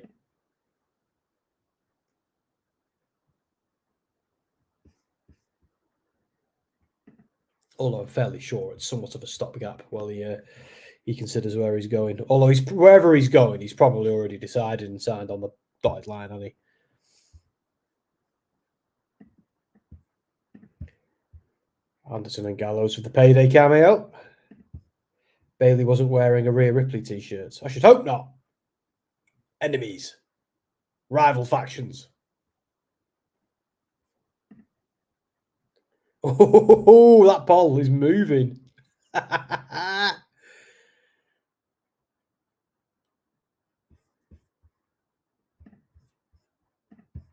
Carrie saying and Asuka are going to beat the women's tag team champions. Yep. I mean, they practically just confirmed that, didn't they, with that segment?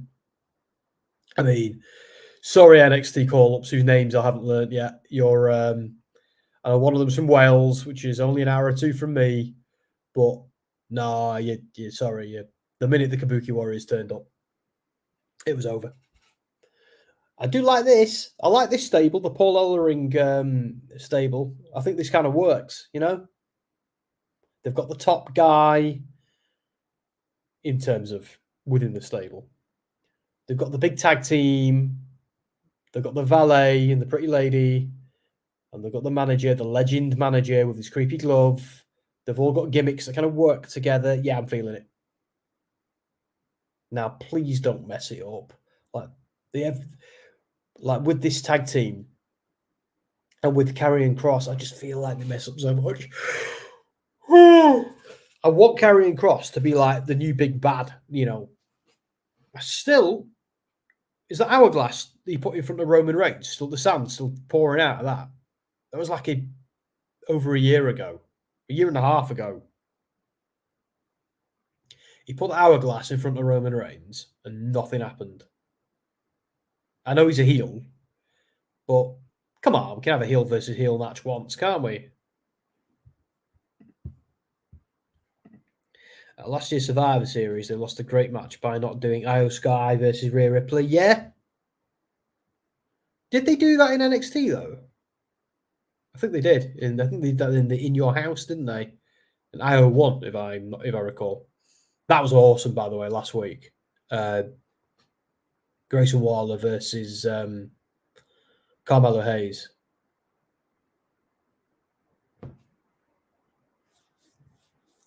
Treat for the audience. Guess who's getting tired? Only half an hour to go, Sam. You can do it. Poor Kato Kiyomiya. Okada tried to ruin his life for the majority of 2023 in Noah, and now Okada is leaving. Oh, it's Mello, who doesn't miss, by the way. He's very keen for us to know that. He's awesome, though. This guy's the future. Seeing him on the main roster is a bit frustrating in a way, because not that he doesn't deserve it, because he is awesome, but it's only a matter of time before he turns on Trick Williams. Surely they're building that up, trying to make that match a fatal three-way on NXT, getting in his head. Oh, I know. This is going to give me sleep. I know, I'm getting way too involved, but I hope Rollins doesn't have to vacate and miss Mania. I'll be biting my nails until we know, and I've got a horrible feeling he's vacating, but he might be there for Mania. Do you know what I mean? I don't know how they get to that destination. I'm hoping that if he vacates, he can still do Mania. But the fact that he's addressing the title situation on Raw really worries me. I'm not going to lie. If he does miss Mania, I'll be absolutely devastated.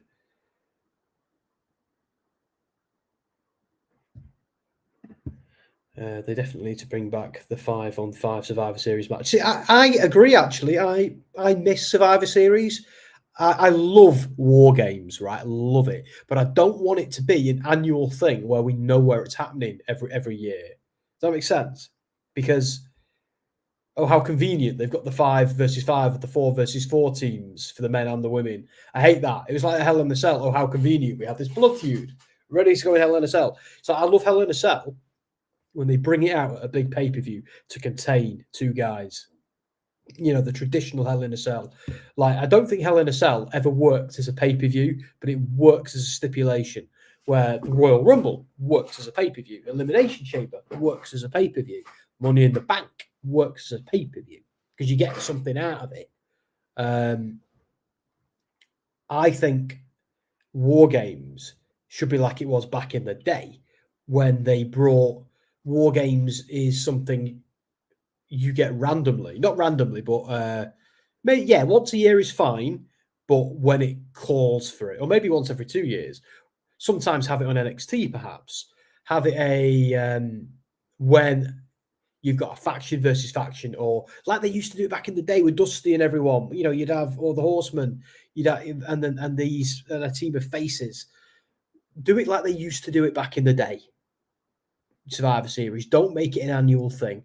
Like, I get Survivor Series was starting to feel a little bit redundant, but that's because they book it crap. Like, Survivor Series could be the 5-on-5 Survivor Series match. The brand warfare stuff could actually be very good if they do it right, and if they try and incorporate the existing storylines and feuds, as opposed to forgetting them for a pay-per-view cycle. Does that make sense? So, like, have a situation where the people who are feuding with each other have to work together and make it about them more than the faction versus faction stuff. Make that just a backdrop for the other stories like they're telling. Do you know where they do that really well? Elimination Chamber and the Royal Rumble. The Royal Rumble always pays homage to previous storylines and accelerates existing ones and lays the groundwork for future ones. That's what I love. That's what everyone loves about the Royal Rumble. It's not just about the returns and all of that. It's because it merges three separate elements of storytelling. You could do that with Survivor Series if you were clever about it. You could do it. And here's the thing with Survivor Series. I also like the champion versus champion stuff because it gives us a rare opportunity to have face versus face sometimes. And it gives us just see who's the better man. Just have a showcase to see who's the dominant champion for that year going forward. And it's a good way of kind of placing an importance factor on the title that you want to showcase this time more than the other one. You can also have heel versus heel. Like the time they had Baron Corbin versus The Miz, it gave them an opportunity to kind of experiment with Miz as a baby face for a pay-per-view cycle, see if it worked. So yeah, I like the champion versus champion elements of Survivor Series because I like to see who's top dog, and that shows it off. You could have the heavyweight champion versus the WWE champion again. It's also a throwback to WWF versus WCW somewhat. So, yeah, they could do it. But I do love War Games. It's one of my favourite matches. I don't want it to be an annual thing. I want it to be something the manager comes out and goes, War Games about, rather than, oh, it's November. I suppose that means War Games. Because it loses its fire then. Like when they brought it to the main roster, that first Survivor Series War Games, it made total sense. Where I feel like this year they sort of shoehorned it. I don't know. Make it go round. Make it go round the brands. Have it every year by all means. Just mix it up a bit. Let's have a little look. Trips better have a backup and call Austin at Mania just in case. Do you mean Austin Theory or Stone Cold? I don't miss the Survivor Series matches. WWE ruined it, these matches with the brand warfare crap. They did, not going to argue, but they could restore it if they did it right, is what I'm saying. I think if Triple H had a go, maybe leave NXT out of the brand warfare this time. That was too complicated. Maybe they could do it if they did it right, in the way I suggested earlier. Sorry, WWE, just pay me. You should do a poll for War Games versus 5-on-5 brand matches. But just real quick, here's the thing: we're going to have to do it for the match, and I think I'm not going to do a poll for that, and I'll tell you why. Because I think it's too complicated. Because I think people would then think it's that or that, and I don't think it has to be. I think it's a case of you can have both, just do it differently. Like some years, it might make sense to have War Games at Survivor Series, as it has for the past 2 years. But some years, if it gets too predictable, it flops. So we'll see. Because yeah, Hassan's right. We've got to do a poll for the match. So, but yeah, it's too complicated, I think, for a binary vote, that one. I still think Bayley wins the Royal Rumble next Saturday to face Io Sky for the WWE Women's Championship at WrestleMania 40 and not Rhea Ripley. Well, Chris, I think Rhea Ripley is facing Becky Lynch. I think Becky's probably going to win the Royal Rumble, but I do think Bayley's going to win Elimination Chamber. And I kind of fancy book this at the start of the stream. I think something's going to happen at the Rumble for Bayley to be ousted or turned on by Damage Control. She'll go into Elimination Chamber as a babyface who's essentially being bullied by her former running mates, led by Io Sky, who's now the leader of the stable. I think Bayley works her way through the other members of Damage Control in Elimination Chamber, wins Damage Control, challenges Io Sky. I think we get that at Mania, and I'm all for it. But I think Rhea Ripley versus Becky Lynch was practically confirmed on Raw the other day. That face-to-face between those two, and they've never really had their big moment at Mania, those two, and they do deserve it, and they deserve it together. So let's see it. Jason says, should they do a triple threat match with Rhea Ripley, Nia Jax, and Becky Lynch? Yes, on TV, please. Or on some pay-per-view to help us get there, perhaps. I don't like the champion versus champion because they did Roman versus Seth, and Seth ain't winning the momentum off the other champion. Yeah, true. It does, because that's why they didn't do Brock Lesnar versus The Fiend, isn't it? Because they didn't want to damage either of the other two guys. So you're right, that is a point to take into consideration. But there's always a way around it with booking. There's always a way around that stuff, I think. Because I kind of like seeing who's the dominant champ. And it presents some dream matches across brands that you might not get to see for a while, or hey, you haven't seen for a while. So I personally like to see that again. That's just me, though. So hide. So we've got AJ versus LA Knight. My God, they are going to spin the wheels on these four, aren't they, until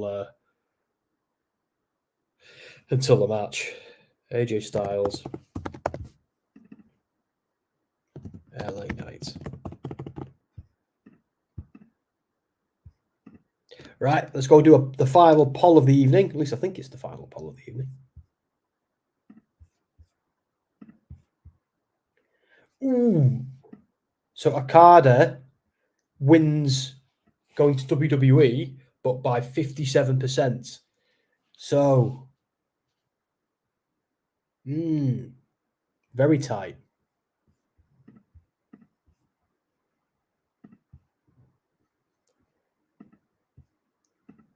That part, who wins? It's weird how I have to read that out every time.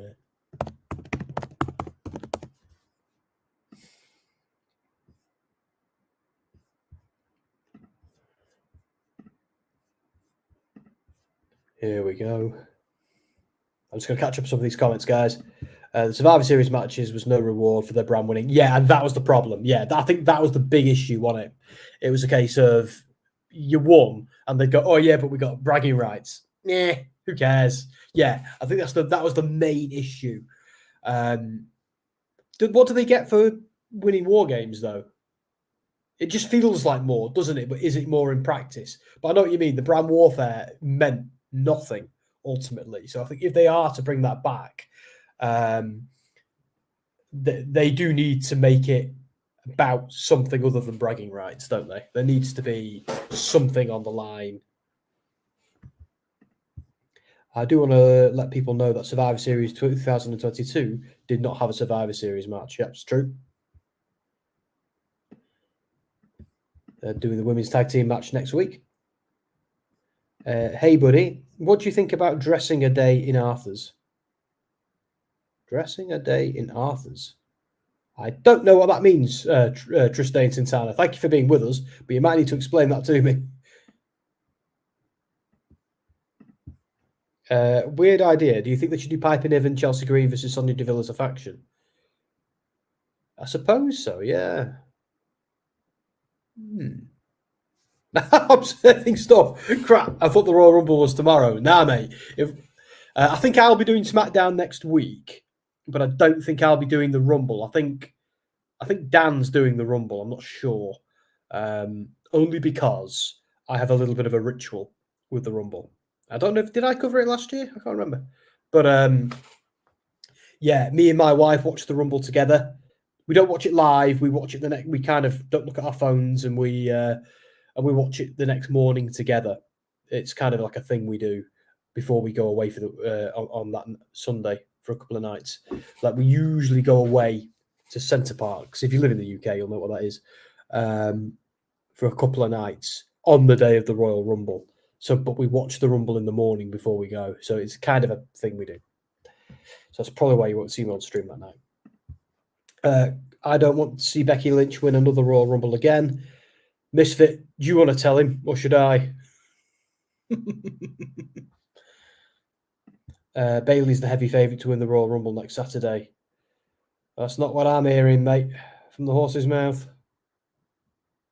Well, a mouth near the horse's mouth. But you could be right, because if Bailey wins the Royal Rumble, and she could, the same thing's going to happen. She's going to challenge Io at Mania. But that would mean Becky Lynch goes through Elimination Chamber to get to Rhea. And WWE have already implied they're doing it the other way around. I think Becky Lynch is winning the Rumble. That's just me. That seems to be where they're going. And it also, if you think about it, it makes booking and dramatic sense, because at some point before Mania, if you think about it, they've got to break up Damage Control to book Bailey versus Io. Now, doing that at the Mania, there's loads of ways that could happen. Loads of ways. And then Bailey could be built up as a babyface in Elimination Chamber, which is where I think they're going. And is where I hear they're going. But they can't do that if they do it the other way around.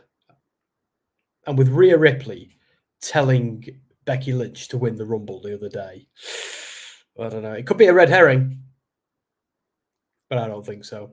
I think Becky Lynch is winning. And also, her last Royal Rumble win was a little bit, what's the word? A little bit ski whiff. I don't know. Solo versus Randy is the main event, so there's one more match. Oh, good. I haven't been paying attention. War Games is a feud ender. Yeah, Survivor Series matches didn't. Yeah, that's very true. It is a feud ender or a feud furtherer at the same time. I think, yeah, that's what they give. But they could do that with the Survivor Series matches. They could do what they do with the Rumble. They could have it end some feuds, start other feuds, continue others. You know, there's a lot of things they could do. Let's not pretend that just because something's happened in the past, they can't change it for the future. We know that the history has taught us that they can. But I do think Triple H is committed to the War Games thing for the foreseeable future. I just think I hate the idea of War Games being expected. I want it to be when there's a feud that calls for it, you know? I don't know. Because I think Survivor Series, without a Survivor Series match, doesn't really always feel like Survivor Series. Although I love War Games matches, but I'd like to see a War Games match at a Mania or at SummerSlam, you know? Or you couldn't really do one at a Rumble, but like, I know they usually do a Hell in a Cell or something like that, but imagine a War Games match at Mania. I don't think they could do it because those matches are too long. But Misfit, you're texting me. But yeah, they probably couldn't do it at Mania or SummerSlam, could they? Because they're too long. Well, they could if they just did the one. But then if they just did the one, if they did a dude's one, you'd want to see a women's one, wouldn't you? That's the issue. Speaking of the Rumble, doing something fun for the podcast I did last year. Do tell.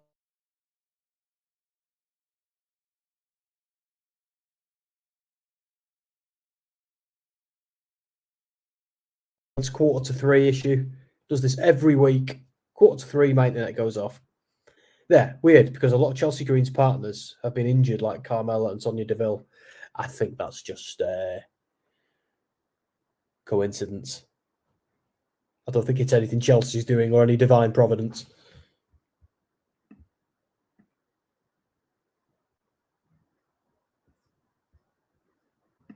I don't think Becky is winning. Oh, okay. Becky's the one doing PR for the Rumble. Becky is winning, I will tell him. Foolishness has ensued. Perfect timing. It's Becky's time to win the Royal Rumble. Becky Lynch had the time with the Royal Rumble in 2019. It's not Becky's time, did you mean? Yeah, see, I agree with Jason. Becky didn't win her match in a good way. Yeah, it was a bit weird, wasn't it? All you have to do is retweet and comment, I want in, and I'll put your name on it. And if your number wins either Rumble match, you get a free shout out on the podcast. You should be shouting me out on the podcast anyway, every week, every day. But I'll do it later. I'm not going to do it until like tomorrow morning when I've had a sleep. But yeah, well, Jerry, you don't shout me out on the podcast. We shout you out on ours. Reminder, you only get one number for each Rumble, but you do not get to pick the number for the randomizer. I'll be doing that. All right. It's on my Twitter. Okie dokie. I sent the link on Twitter. All right, cool. Becky Lynch is not winning. But we can agree it's Becky Lynch versus Rhea Ripley at WrestleMania. More than likely. Could be wrong. And Bayley versus Io is probably happening at Mania too. What do you think about that then, Misfit? Tell me about.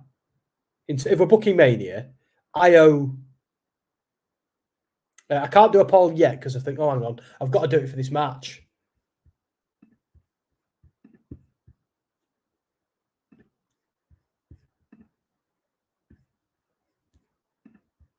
Because I can't do two. I can only do the match. Are we actually getting a match, or is Randy going to stand there all night?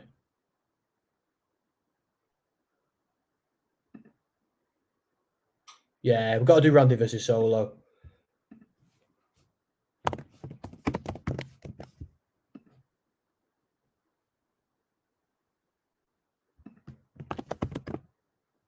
Randy Orton. Solo Sikoa. The last poll, LA Knight won by 87%. That's crazy. There we go.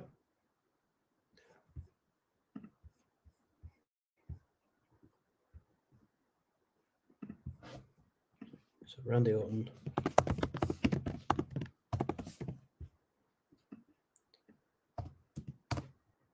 Oh.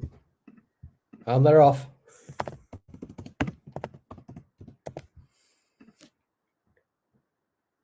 Why am I getting an eBay Motors advert in the middle of this match?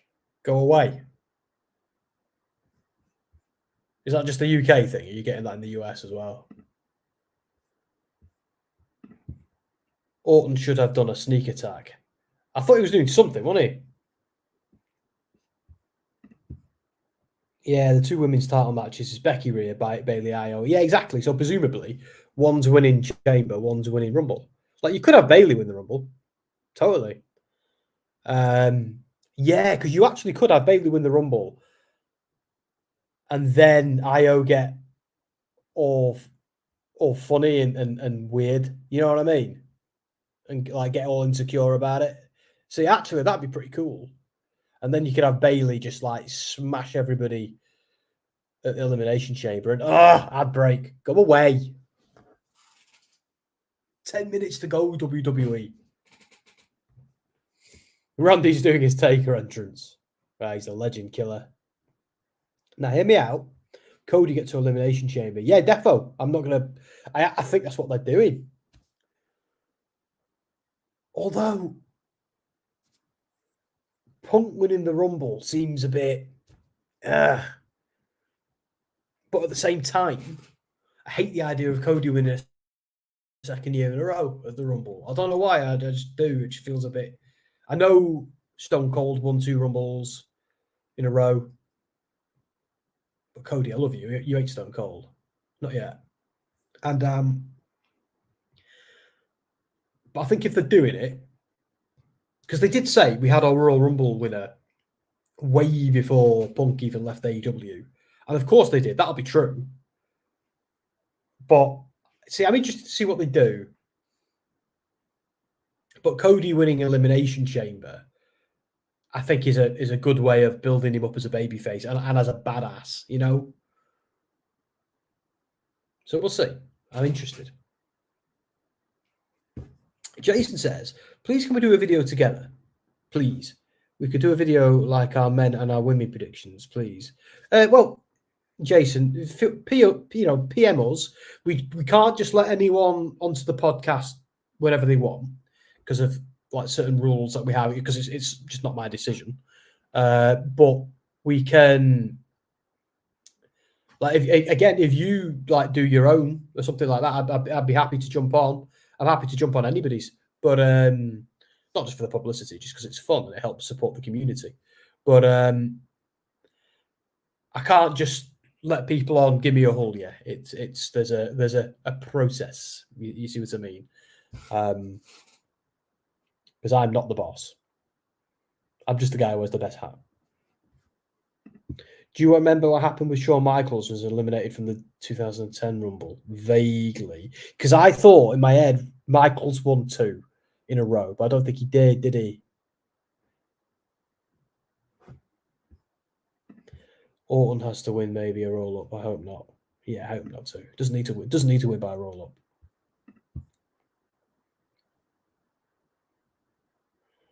Remind me, Misfit, because it's 2010 was a long-ass time ago. I think I still lived with my parents in 2010. Jesus.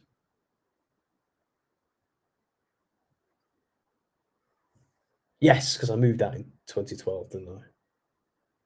January 2012. Best month ever.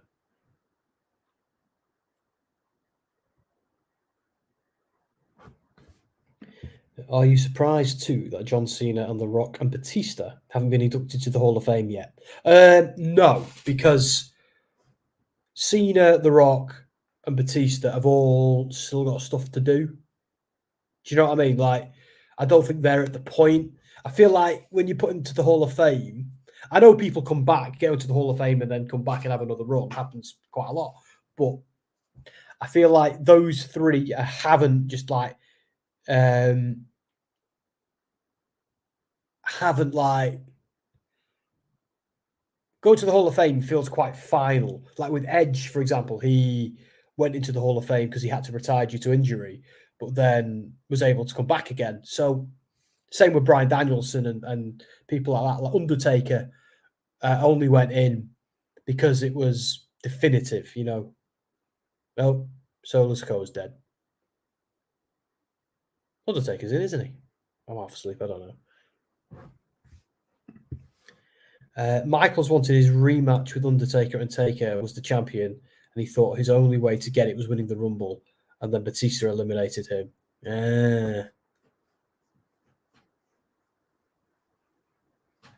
Oh yeah, I think Cody's going to go into that as the favorite or one of the favorites, and then he gets kicked out by somebody, feuds with them for a little while, then goes to Elimination Chamber and wins his opportunity there. Yeah, 100%.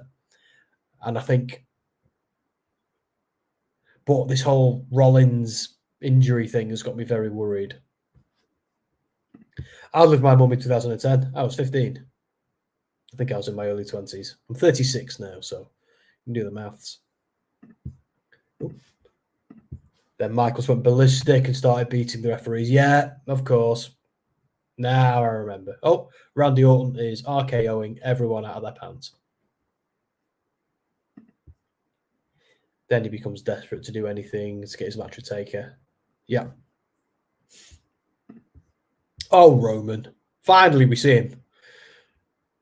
You do the same exact story with Cody outside. Cost Roman at the title of the chamber. Yeah.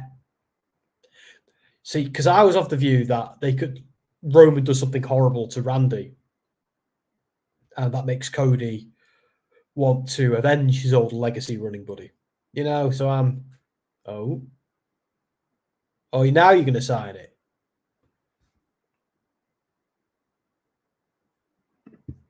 Well, John Cena isn't wrestling anymore. He said it himself. Did he?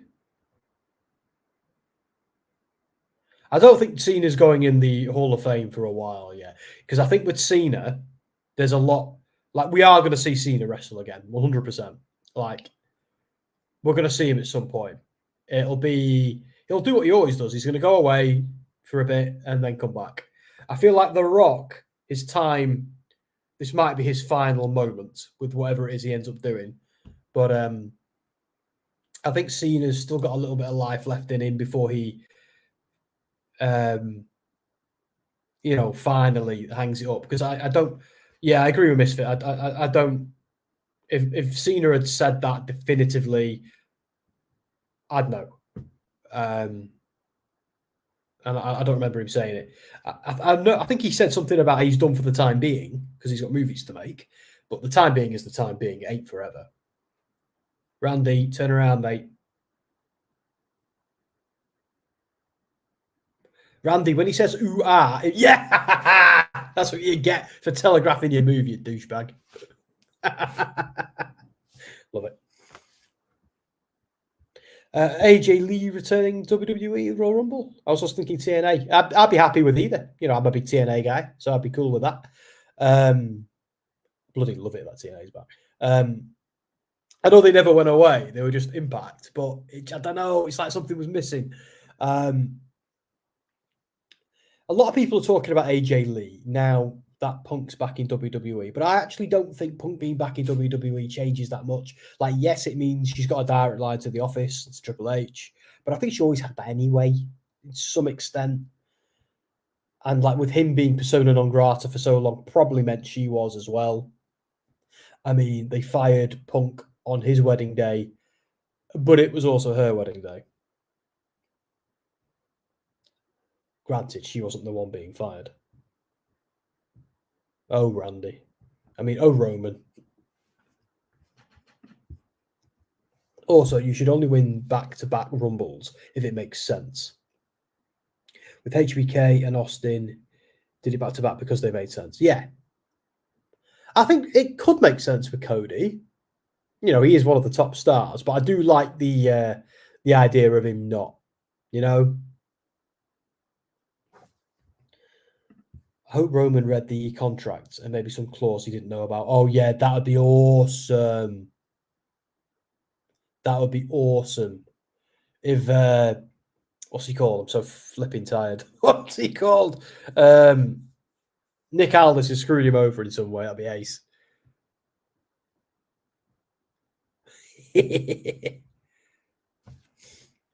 I can see AJ Lee pop with the Rumble. I'll give it like a 65%. Okay.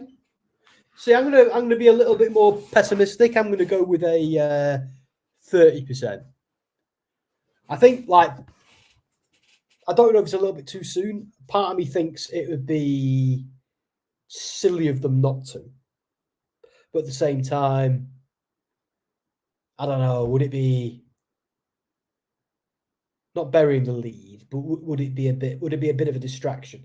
I suppose it might not make any odds. It might not make any difference to anything Punk or whoever's doing, but I don't know. I mean, the Royal Rumble is about that kind of thing, Jason says, are you going to talk more after the show? Kind of recapping the show? Probably not, Jason. I think I'm going to be going to bed in a couple of minutes because it's 3 a.m. here. And while I'm dying for a wee, and 2, I need to go to bed and have some semblance of a day tomorrow. So I'll be going soon. I'll just acknowledge some of these comments and I'll be off. Austin didn't get Mania title match when he won in 1997. He had to win again the following year. Yeah. So they were some of my favourite Rumbles, actually. Observing stuff. I was really looking forward to the Rumble tomorrow. Well, you can look forward to it next week. Like, I'll still be here next week doing this. I will be back next week. Observing Stuff says, good ending to SmackDown. Peace out. Yeah. Remember, guys, Dan will be back on Monday for Raw. Anthony will be back on Wednesday for Dynamite. I'll be back on Friday for SmackDown, and then I think Dan is doing double duty that week to do the Raw Rumble. Who knows? Maybe Andy or Dom or somebody will join him. We'll see. I only said 65% because CM Punk came back, so anything can happen. Yeah, I'm not going to lie. I didn't think Punk would go back to WWE. I thought, like, him calling them out so viciously in his first promo back in AEW probably, finished it off. But let's be honest, money was on the table. Yeah, it just was. Like, I didn't think it was going to happen, but once it did, I was like, my God, it's so obvious. It's so strange.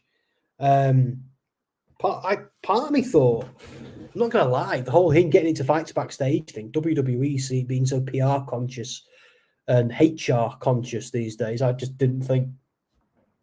And also, WWE's kind of fire right now, kind of doing really well. So I thought they don't need him.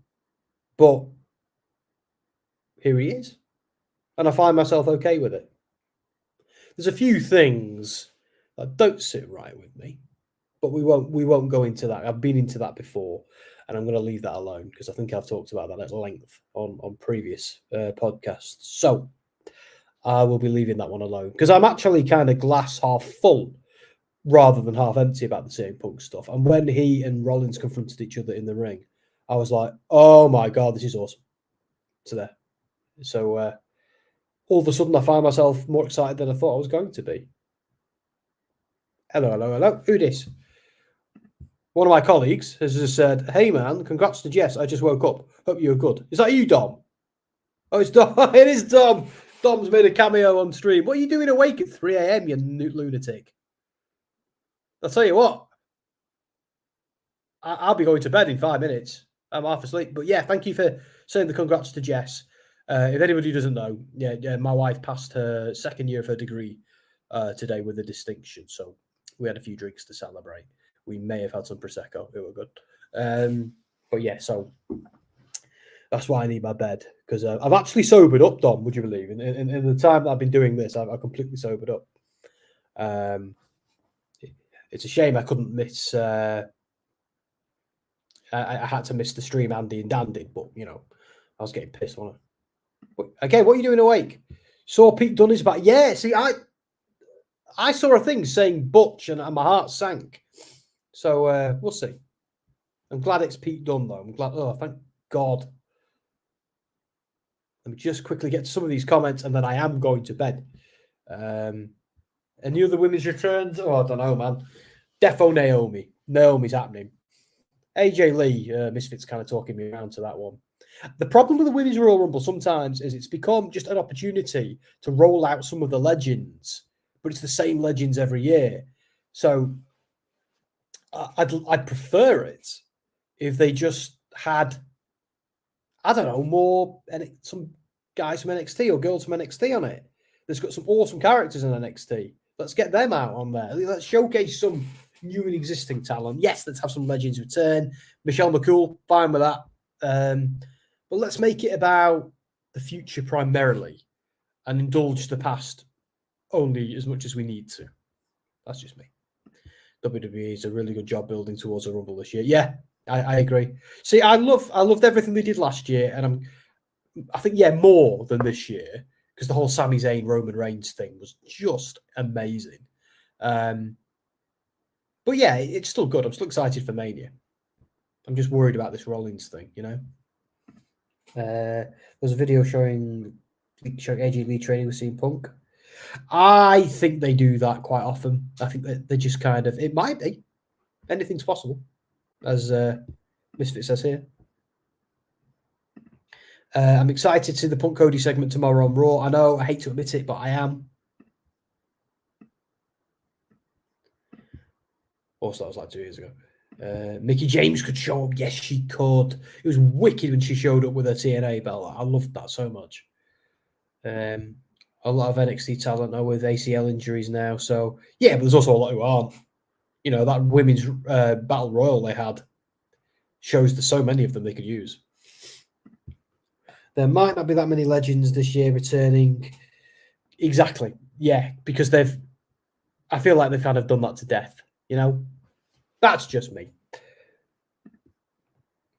AJ Punk stuff for heels just 2 years ago. Well, there we go. But doesn't mean they haven't kept it up privately. Kept up the training. Right then, guys. I know Dom likes me to do all this match of the night stuff, but I don't know. I think I spent much more time engaging with you guys than I did watching SmackDown tonight. So I won't do that. But it was a good show. I think when they have Logan on there, when they have Roman on there, it does seem to give it a bit of a kick, you know, that sort of thing. Don't even tempt them. And do you know what? I'd be fine with that because I love Goldberg, me. I know Oldberg and what we've seen in recent years hasn't been the same, but I grew up watching Goldberg and absolutely loved him. Goldberg's one of the guys who got me into wrestling. As I got older and I appreciated it more, you know, I kind of realised, but he was an attraction back in the day. He was ace. All right, no, obviously I don't want him to win the Rumble, but you say it, you set him up, I'll knock him down. Right then, guys, thank you for being with me. It's always a pleasure. Dan will be back on Monday. Please support him for Raw. You have him for an hour longer than you have me, which I'm sure is actually a good thing. But yes, let's see who's going to play us out. And some of the new guys who've joined us tonight, thank you very much. Do come back. And if you want me to jump onto one of yours and do something with you, just follow me on Twitter. Do make sure you support WrestleSphere as well. Our website, our YouTube channel, our social media. If you want to see me and Dom and the boys interviewing actual wrestlers, you know, from AEW, WWE, and TNA, that's where you can see it. So Google WrestleSphere, it'll all be there. Jason, thank you, mate. That'd be lovely. Don't forget as well, we have Dan on doing Raw. We have Anthony doing Dynamite.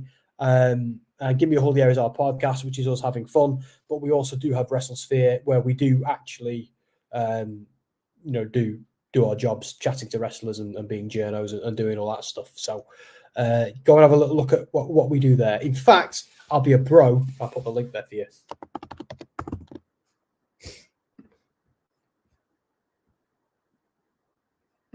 Hang on a sec.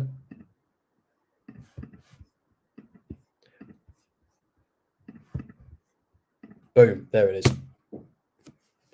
We also have it on YouTube as well. That's where a lot of the good stuff is. And but I was going to say, Jason, if you follow us on Twitter and things like that, we'll keep in touch and we can have a chat about what you asked about earlier. So who knows? Next week is going to be tough for us podcasters. Dan Rumble is a big week. Yep, agreed. And I'll be here Friday night doing SmackDown. Again, I don't know what's happening with the Rumble yet. I think it's Dan, but we'll see. Right then, who's going to play us out? Who we got? See, it's going to be a WWE guy because we had Shotzi play us in. Let's have Big E. This is Big E from the New Day. Give me that whole year. Give it to me. I need it. We're going to have another one. I'm not done. We're going to have another one. It's going to be, I never give you two, do I? Who shall we have? Do you know what? Oh my God, my favourite. It's an AW guy. God, I just listened to this whole podcast. It was terrible. I feel like my ears are going to bleed. What'd you say?